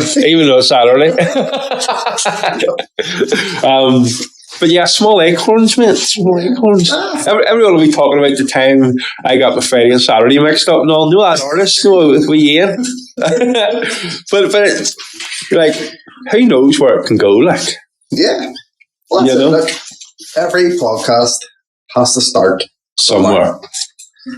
And it'll only build. It'll only grow. But what you need to get is feedback from people. So you need people and listen to them. I'd like to hear more of this, or I'd like to hear less of this. Yeah. So if you've any, criticism. Yeah, but you have to take criticism. Yeah, of course. Because it's healthy. Yeah, it's like I said to you, I can take criticism better than I can take praise. Yeah, no, I'm the opposite. Because I can rule out criticism, whereas even if it's fake praise, I'll rule it in. Like, I know. See, criticism's like that's fair enough. That's something I can try and improve. If it's healthy criticism, constructive criticism, yeah, absolutely. But see, when we were growing up, there was no term for what we call nowadays the haters. Yeah. There's a term for it now. Yeah. It's just like they're the haters. And then you can go, yeah, they're haters. And you can go, well, I'm not in the mood to take their hating right now, so fuck them. Whereas when you were younger, our generation were younger, it was just brutal. Assault. The haters would have said it to your face back then. See, this is the problem now. And I think it's like a Mike Tyson quote. And he said, people have forgot that you can't slobber. And then he smacked the wee kid in the fucking plane. And then he smacked the kid in the plane, didn't he? But he said that quote years ago. And it just came true. See, nowadays, people are used to just slobbering and getting away with it. Like, you can troll somebody on the internet and blah, blah, blah, slobber. And nothing's going to come off it. But see, back in the day when we were younger, if you get something to say, you'd defensively say it. After football. You're gonna fucking dig in a bit, like. There was no platforms to be criticised on, but you were just criticised in the fucking playground to your face. It was face to face. Yeah. Whereas it was what it was, and then like MSN Messenger and all come out, and it was like. I was like, you know, you were getting just slobbered at or something, but then it developed into them being called the haters. I think it's cool that there's actually a term for them now. See, we're off that generation where we have known life without the internet. Yeah, we're in the middle now. I see our kids. They don't know nothing. Like they've had internet from they were kids. Mobile phones, straight off the bat. They've had phones, iPads, computers, fucking PlayStation. Facebook Messenger from the word go. But do not think that makes them appreciate everything less. Like there's stuff that we'll see and you're like, that is fucking amazing. Like see films, right? Yeah. This is my big thing. I was massively into my films when I was younger. Like, man, I had a DVD collection. Let's just go back. Like, then I had thousands of DVDs. Like, that was when I got paid, I would buy 5 or 6 DVDs at a time. Yeah. Man, I was big into my films and all. See now, like, you can just get that in your fucking dongle. Yeah. Fire stick, go. Yeah. Go over film on. So there was no appreciation for it. No. Like, see, when they watch Avengers now. Yeah. So fucking yeah. They don't appreciate the development of it. Yeah, like they can't appreciate good filmmaking. Like, we watch something like, for instance, Predator. Like, it came out in, fucking 87, 88. Yeah.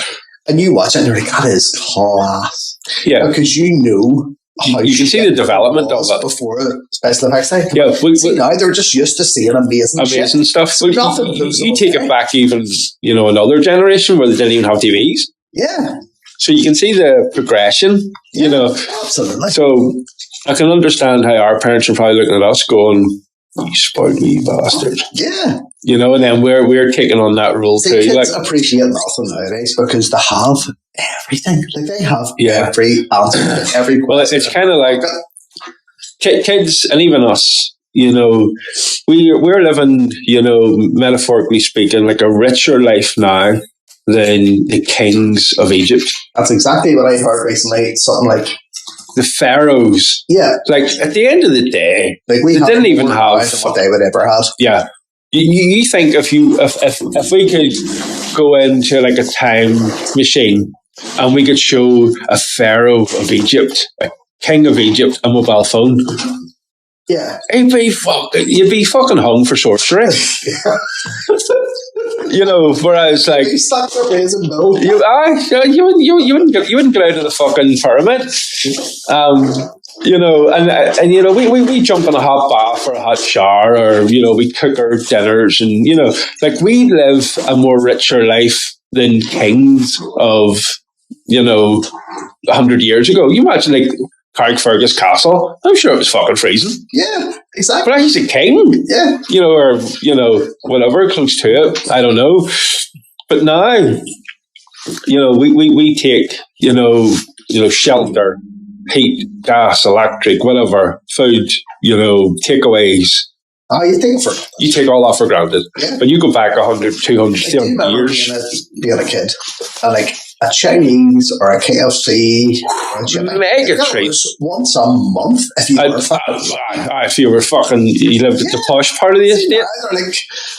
One KFC, one Chippy, one Chives. I don't want McDonald's. I know, sitting there with their fucking just eating their app on their phone, ordering kebabs. There's too much choice.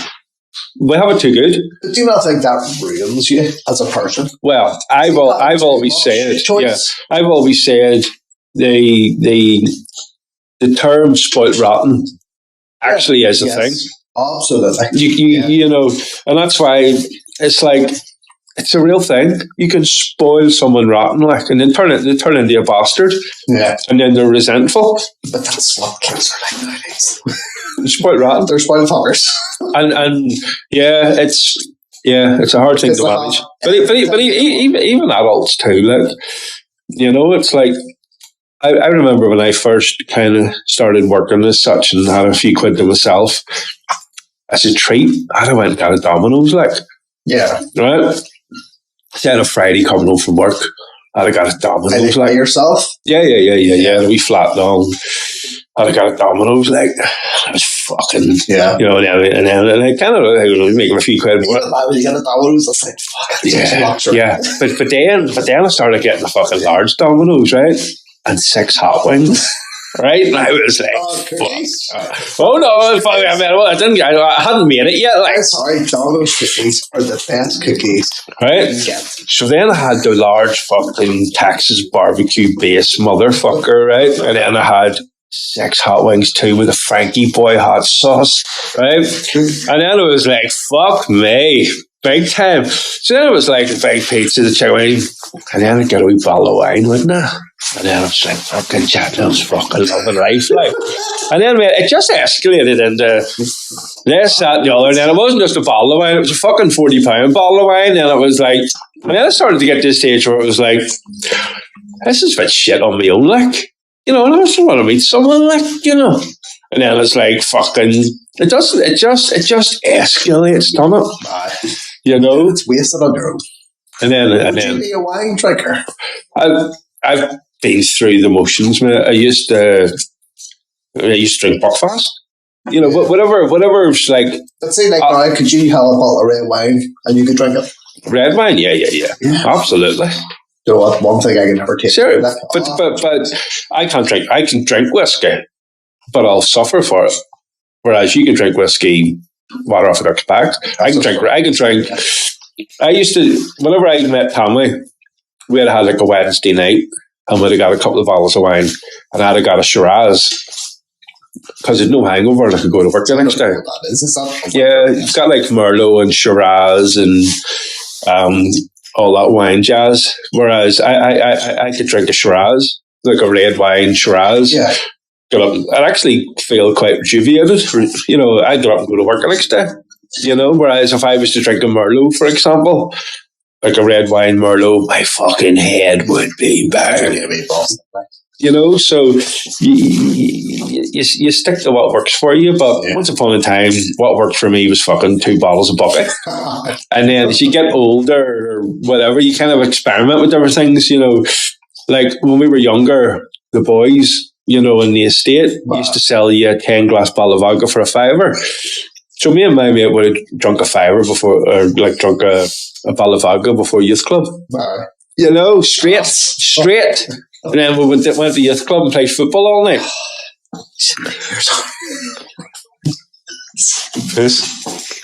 Okay, sorry. So, I had to go for a pit stop there. Let me see. Good beer. PP break. If you're wondering. Where's your lighter? Get your lighter. Oh.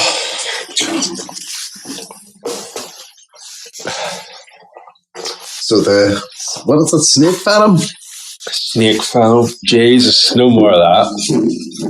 Yes, I'm happy to take another one. Would you? Right, okay. I'm out. I work on Monday. I'm off Monday too. Do you take Mondays off? No, but I'm off this Monday just by chance. Where is the snake phantom? Oh, is that there? So, what does a normal working day look like for you? For me? So, what time are you up at for work? Well, I'd be up about 7:30, and I have to get my shells ready for school. Shells? The shells. How to get the I shells? have to get the children ready for school. So I got them off about 9, and then I'll just drive to work, and I'll just paint away all day. But you feel as far as Donegal, like? I'd be aware, like, I cover the whole. Further than Donegal? How far away is Donegal, though? Is that not what? Donegal's probably the furthest I've been. That's a good 2 hour, like, solid 2 hours. Enniskillen's 2 hours? Yeah. Donegal's. Well, see, that's the good thing about Northern Ireland. See, the furthest you'll go in Northern Ireland is 2 hours. Yeah. Yeah. You know, so it's not too bad. But no, I was in Donegal this week. So you're talking 2 hours down, 2 hours back. Yeah. But you're happy enough. So if you think about it, I don't care. It's for work, if you go 2 hours north, south, east, west, you pretty much cover the whole lot. the whole country. At the end of the day, you have to go where the work is. Yeah. You know, you have to, you can't be stuck with, I'll only go like a 50-mile radius. Yeah, but there's a lot of people that are, I don't want to say lazy, like, but they want it on their lap. Yeah. You know? But it's not even that. It's just, see, the thing about my sort of line of work is a lot of people maybe don't know what you do or what you can't do for them. Yeah. I'm sitting here from like a fan point of view, whereas I see your work on Facebook and I'm like, that's fucking awesome. But you have to kind of like put yourself in someone else's shoes first. Yeah. You know, you're kind of like, yeah, that's awesome, but I'm sure that didn't fall on your lap, like, you know, that work. Yeah. You know, so well, see, that's the thing. It sort of does. From because you're just like I'm just answering messages all day. So you see, from social media, you would get a lot of work. 100%. I got to get about 90% of my work from Facebook. Wow. So people see my posts on Facebook and they would message you, can I get a quote? And I would say maybe for every 10 people message you, maybe one or two of them will actually go ahead and book you in. Can you quote over the phone or over social media, or do you have to actually go to the premises and quote? Well, see, what I would do is people would say, look, I have a wall, you know, I want this done on it. What I usually ask people is, say, what size is it? Send me a couple of pictures of what you want. And measurements, maybe? Yeah, pretty much, yeah. Because people might just want like a wee feature on their wall. Yeah. Or they might want like the whole wall done or the whole room done. Yeah. You know, so like I had asked Gavin the message. And that's pretty much it. Like I'd sort of... So you don't even need to go to the house? Nah. No. You don't need to. Like people they can message you. That's like I don't need to. Because give me the size of the room. Yeah, at the end of the give me a theme. Yeah, exactly. Give me a location. Yeah, that's all you need. Give me a date. Yeah. And I'm your fucking man. Yeah. At the end of the day, a wall's a wall. Like for me, it's a wall's a wall. Yeah, and do you prep the wall? You know, like sometimes you have to prep a wall to paint it. Like take nails out and sandpaper that bit down. Sometimes you'll have to do that. Have a bit of prep. You're happy to do that, like. Yeah. And then you can do your thing, look. Yeah. That's it. That's all part of it. Like, you know, at the end of the day, people, like, what I ask is, like, say, send me a few pictures of roughly what you want. Yeah. So, like, people usually have, like, an idea. A theme. What I discover is, and it's, for somebody, it's shocking to me because I kind of have that in my head, like an early kind of... Yeah, but you've done hundreds of them. Yeah. You know, whereas from a customer point of view, they probably just text you and say, much. Yeah, I get text. Terminator, much. Yeah. No, and you're like... Not even. People text much. Me, much. Question mark. Much. And you're like, how much? I know. What? I know. How long is a piece of string? You know, give me some details. Yeah. Like all I ask for is I say, people, tell me a rough size of your wall. Send me a couple of pictures, like of something you want done. You know, like a Marvel superheroes or a portrait or like a landscape or whatever. Yeah. You know, sort of say like, I'd love this on a wall. Yeah. And that's fine. Like that's all I need. So what was the Donegal one? That was something personal, wasn't it? To the woman, it was like the monument. Or something? Was that the monument one? It's called the Glastonbury Tower. Yeah. It's kind of like Scrabble Tower. Yeah.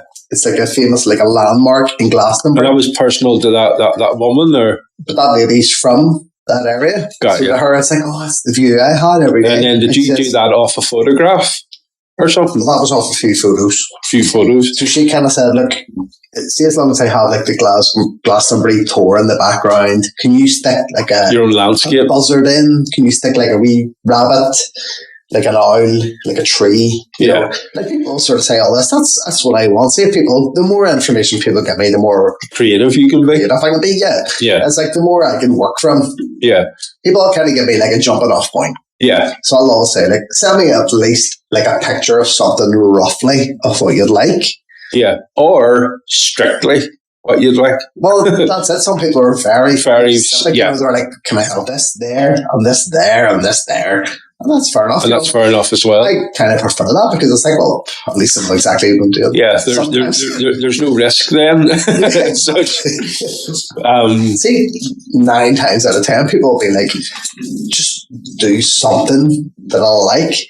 And I'll be like, right. I know, it's broad. I know. That's the hardest thing. See when people say, do something you think I'd like. No, you see, that's, hands. You're asking for trouble. Yeah, you're asking for trouble then. Or you feel that you're asking for trouble. You don't feel it's like, no, tell me what you want. Yeah.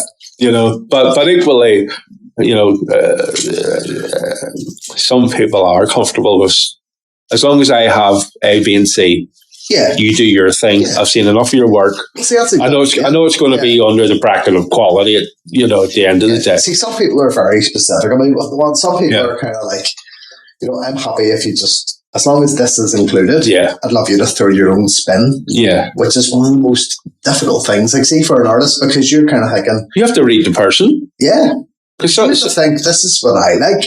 That doesn't mean might not be what that person likes. Yeah. Mean you're optimists. You might be dealing with God forgive me, but all right, shite, like, and you're like, yeah, but you gave me creative freedom at the start, and now they're like, yeah, but fuck me, I didn't give you that much for it, and you're like, well, you kind of did. Well, that's where I'm very lucky. Like, see, honestly, like in 5-6 years after doing the sort of mural painting, like, I've never had a difficult customer. No, like, everyone has been absolutely fucking great. Yeah, every single person I painted for is just like, love it. You know? Thank you. Yeah. No. Just for like, see getting that positive feedback. Yeah, something I've never had. Like, if all my years of working, so that outside of being self-employed. Yeah. Like, I've only been self-employed. Like, I've only been doing this for 5-6 years. Wow. Like, I've always worked like for somebody. Yeah. You've never had appreciation for your work, and you're just you're just there to be paid by the hour. You just do what you're doing. You get paid at the end of the day. See, the fact that people actually want you to do something specific, and there's maybe a demand for you. See, the fact that, like, you maybe have a waiting list. Wow, like that shocks me. Like, I just feel like really me, like, fuck. Yeah, but it is you. It is your work. Yeah, your reputation precedes you. People, years ago, you couldn't have put your work on a leaflet and delivered it through the door. It's a sort of work you couldn't put on a leaflet. No, whereas nowadays, it's kind of your time. Yeah. You can put your art on Instagram, and you can put your art on, Facebook and all that jazz. It's your time, like. Yeah. You can put your murals and your canvas work, you can put it all there without any kind of, tomorrow you can put another post on. Yeah. You know what I mean? If no one bites on the first day, so what? Yeah. You can do it again and again and again. Why, I feel like I hit it at the right time. I think it is. It's artists' time right now. I always say to people, even, what do you call it, other one? Pinterest or something? Pinterest, yeah. It's another creative kind of outlet, isn't it? Yeah, absolutely. Yeah. So it definitely, it's your time. Yeah, no. It's your time, like. Yeah. I say to people, like, God, I wish I'd have done this 10 years ago. But you couldn't, I suppose. 10 years ago, you wouldn't have had. What were you going to do 10 years ago? Yeah. Put on a fucking. How could you have got it out there 10 years ago? How would you have shown people what you do? Yeah, unless you were doing. Facebook wasn't a thing, and. The internet wasn't a thing. Internet, there wasn't even mobile phones, so what are we going to do? Paint fucking curbstones red, white, and blue? Yeah. Right? Yeah, if the money's right, there was no artistic kind of outlet. Yeah, that's how lucky we are nowadays, because I think everybody can do what they do, and they can show it to the world. Yeah, if the world is interested, then they'll. And it's the key word in every kind of business, service provider. See if it's quality. Yeah. You're flying. Yeah. Whereas back in the day, before all these kind of, social media outlets, the world was riddled with cowboys. Yeah. You could turn up. That is key. Whereas there's nowhere to hide now. Your work but equally, there's plenty of opportunity to shine now. Yeah. It's kind of, all the cowboys have nowhere to work now. Yeah. Because they can get exposed very quickly.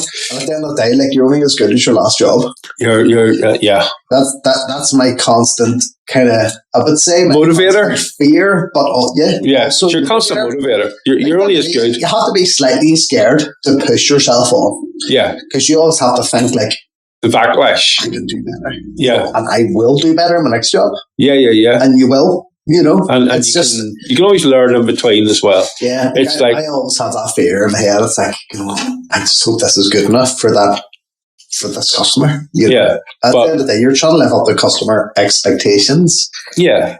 And it's... But equally match your own expectations. Yeah. Because you're never ever going to sign something off to a customer unless you're happy. Well, absolutely. And it's your eye that is, you know, trained. But then it's finding that balance of... Because I know that I could spend like 10 days on a 2-day job. That could possibly be a 2 or 3 day job. Yeah. Because I just know that I can do. But then suppose you're working the budget then. Well, see, that's the problem. You know, you could say, look, I could do that. Under a time limit, and you're stressing, and you're like, yeah, oh, I need to get this done by tomorrow. Yeah. That's when you're rushed and you're not. And it doesn't matter if you're cutting grass or painting murals. See, once you rush it, quality's out the window then. Yeah. So I suppose it boils down to then pricing the job correctly. Yeah. That's my biggest problem. Yeah, because you can't actually, like, you can't price it per square foot. You know, like... Well, that's the way I should be doing it.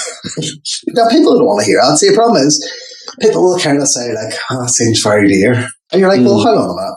How much would you pay for a tattoo in your arm? Yeah. Same picture? Yeah. £1,000. Easy. For an arm sleeve. Easy. I'll not charge anywhere near that for a full wall. Same quality. Which maybe takes me 3 days longer. Same quality. Yeah.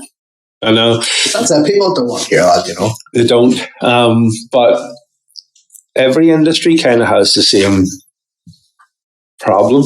Yeah. You know, with people. It's finding the right balance. It's the right balance. I find that,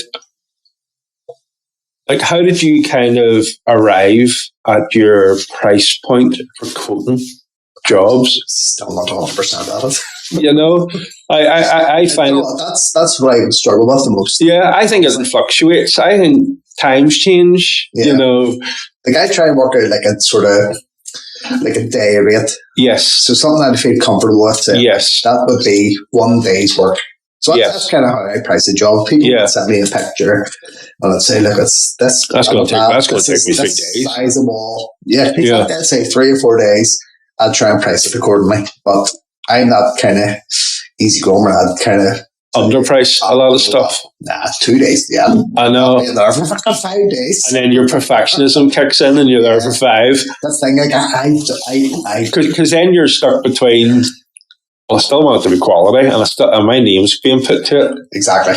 So it's kind of like, I hate doing a shit job. Like, say something that it's not in you. Or something that, like, I'll spend a day or two to get that perfect.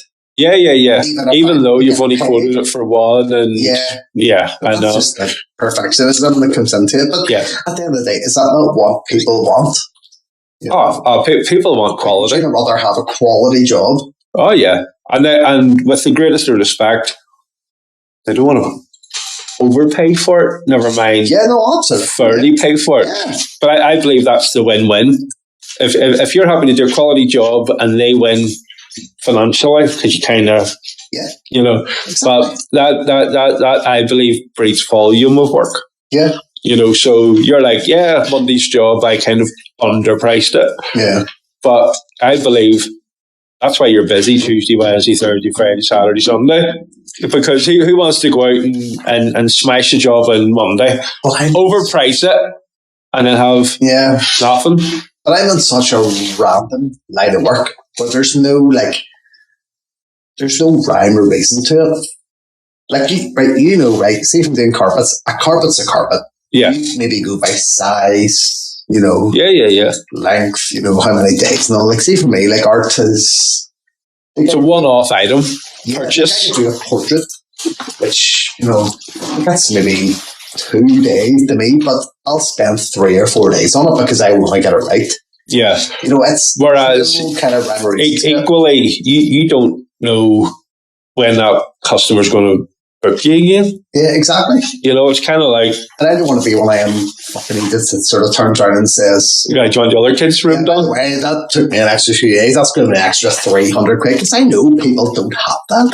Like, that's one thing I hate. See people that will turn around after they've done the work and charge so much more. Like, see the quote. I know. Yeah, I honour that too. Yeah. I'll tell you why. It's Northern Ireland. and everyone thinks I'll be like, you're taking the fucking piss. You fucking said, honestly, it's maybe in different places of the world or wherever you could get away with it. But see, when you give a price in Northern Ireland, you don't budge off that price. Yeah, because even if it's genuine, yeah, it's Northern Ireland, and they feel, and I'm guilty of it too, they feel that you're taking the piss. Now you've got the job, you're going to start fucking about. Yeah. But you're not. Yeah, it's just human. Yeah, I feel guilty going out and having my lunch. I'm sitting, I'm eating, stuffing my fucking lunch, and like a fucker sitting looking at me, thinking he's fucking about. I go for a wee quick smoke break. He's well paid for that. He's well paid for that. He's well paid. That pot noodle cost me 40 quid that hour. I'm constantly having to explain myself. I know. I'm waiting for that to dry. Yeah. I can't do anything else. I'll just go. I know. I'll clean the carpets, and it's like a 5-step process. But the 5th step, the final step, is drying it. I dry the carpets, you see, with wee fancy toys called dry pods. But I'll put the dry pods out and go and sit in put the bed up, and I'll sit on the bumper, and we'll go on Facebook or phone the missus or whatever. Yeah. It takes a certain amount of time for the carpet to dry. I'm not sitting out there fucking, wasting your time, my time. Like people sitting. Yes. What the fuck? There's no work to do. Yeah. Sitting out there on his phone. I get that all the time. But I'm not sitting out there on my phone. I'm waiting on that carpet to dry. Yeah. Whereas loads of other carpet cleaners will just say, "Thank you, ma'am. Leave the windows open. You'll be grand." Yeah. Whereas I'm adding that 5th step to the process to polish it off professionally. That's what I always think. Whereas you're sitting there thinking in your heart you're doing the most professional job. Yeah. But you're feeling like they're looking at you like, what's he sitting out there in the bumper for? On his phone? I always have that feeling it's like I said earlier, like imposter syndrome. Yeah. My head. Yeah. Who am I getting £600 a day here for this? Who am I? Because I've always worked for somebody else. Yeah.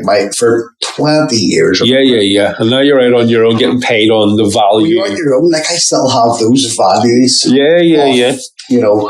I should be. I'm only worth £5 an hour. I should be doing this. And I'm getting fucking. But you do, though. You kind of.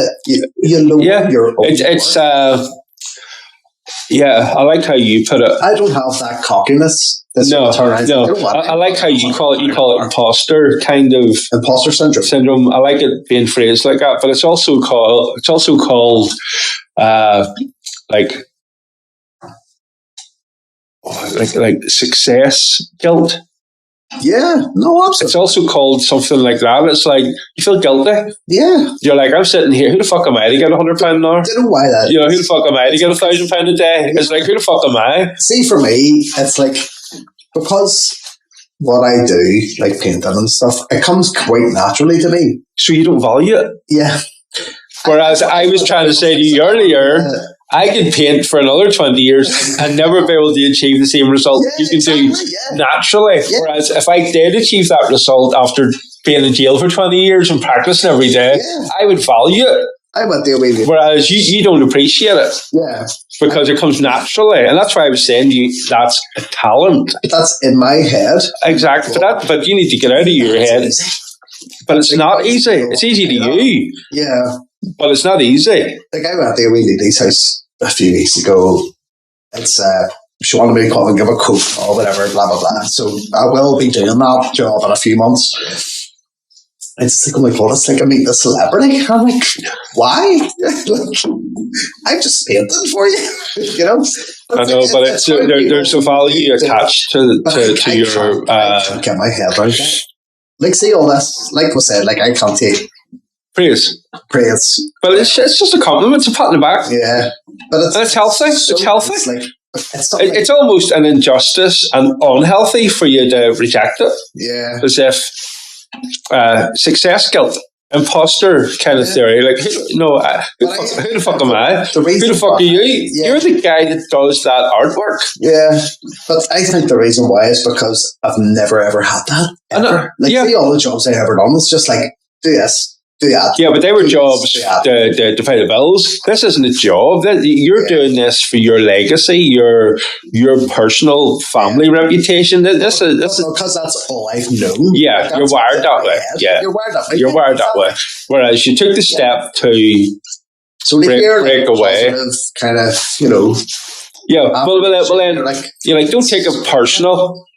Take it for your work. Yeah.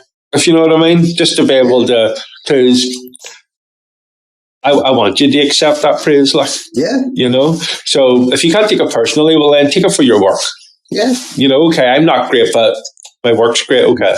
Yeah, that's it. It's something I just need to get into my head. Yeah, I need to accept that. Yeah. I can accept it on a certain level. I can understand it feeling a little bit funny if you were just taking the orders. You know, Mrs. Smith phoned her. She wants a canvas of the Joker, and then someone turned up and gave it to you, and you handed it over. I could understand feeling a bit guilty then of getting the praise, but no one's handing it to you. Yeah, and no one's, you know, you're doing it. Well, that's it. At the end of the day, you have to work together. Yeah, but it's not like you're a subcontractor. Yeah. Like, can you give me Hansel and Gretel cottage in a small box room for a 9-year-old? You know, and then you turn around and just handing it over. You're not subcontractor. They're not getting the praise. Yeah. Or it's like, you're getting the praise, but really it was subcontracted out. And then you feel about, yeah. No, you're doing it. It's pat in the back. Don't worry about it. That's it. No, I do honestly, like, I love it. Like, see the fact that there's people that are on my Facebook page following me and waiting on the next one. Praise and all, like, waiting on the next one. Amazing. Yeah, like, I cannot thank those people enough. No, like, honestly, because like there's people that are like, you know, like the comments I get are fucking fantastic. Like, and it just spurs you on. Yeah, to get better. It just makes you. It just makes you feel so good about yourself. What would you know, like I know I said like the dream job, but what would the dream? You know, someone turned up.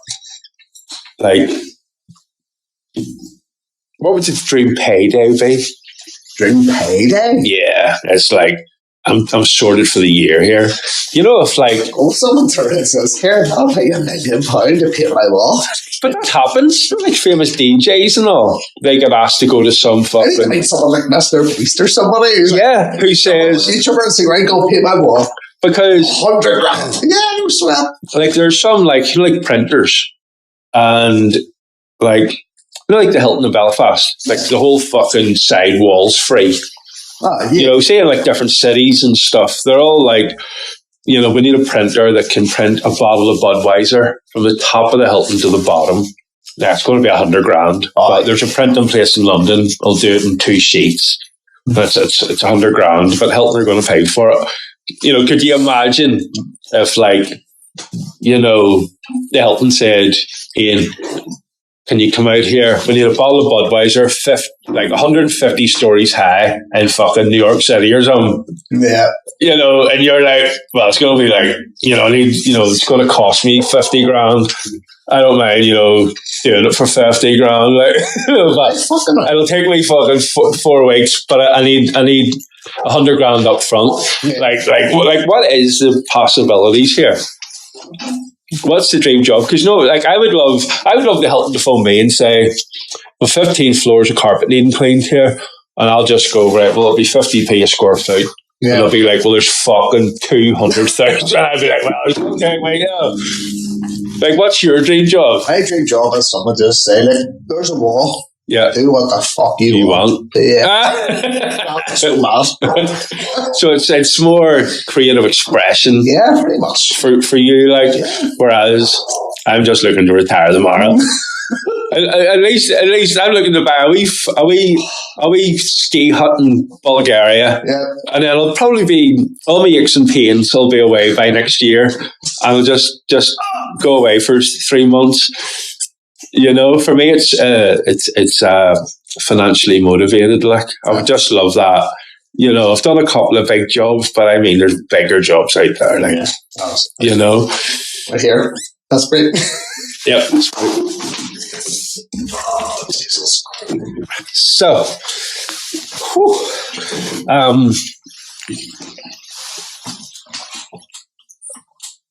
I think we have pushed our luck tonight. I think we've been blessed to have two women in our lives that are happy enough to let two headers out on the rip, hook up on their first date, with nobody watching, other than hopefully a couple of million people. 10 million. 10 million people watching, and go fucking crazy with whiskey, the strongest fucking beer in the world, and plenty of other beers. So we'll thank them for that, and then we will maybe think about going home shortly. And so we're on the outro stage. Well, you say home, but you mean on the rip. We're not going home. We're not going home, buddy. No. No, this ain't doing well. So, here, look at it like this, right? See if we really push our luck and we go on a wee pub crawl, right? What would balance that out if I said to Tammy, yes, but I've a hotel to clean on Monday, top to bottom, all the carpet and upholstery because of that podcast? It wouldn't be too bad, right? How could you smooth things over with your missus? If 3 or 4 people said to me, here, I like your work, do you fancy doing something? Right, well, get booking. We only need 3 or 4. Ian Lowry art. The guy that done the Freddy Krueger one. Yeah. If you're looking something done for your kids, if they like birthdays, Christmas, blah blah blah. If you want Halloween done on your wall, I'll be happy to do it. Yeah. So if you want a really neat idea, say, here, there's a wall. Do what the fuck you want. And you take installments too, don't you? I'll take anything. You take Bitcoin. and take plastic bottles. I will take bags of coppers. So, yeah, no. All joking aside, I wasn't planning on doing the podcast in the workshop this late.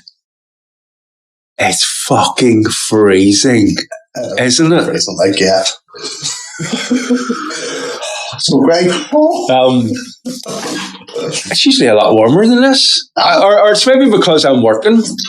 I'm grafting away with the rugs cleaning. You see, whiskey, I don't even feel it. You don't feel it yet. I feel it. So I think we're gonna. This is only part one. Me and Ian, we will rock and roll again.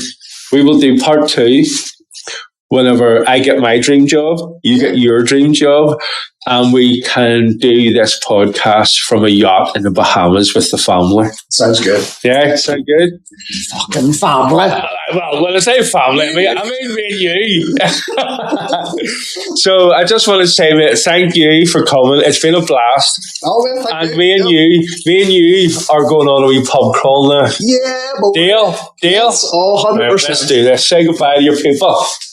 Bye, people. This is going to end very messy. You're not going to see it. Oh, you're not going to see half of this. Oh, look. Oh, no, sorry. That's Venom. Right, we're going to have one shot. I'm not doing no more Venom. Come on. No.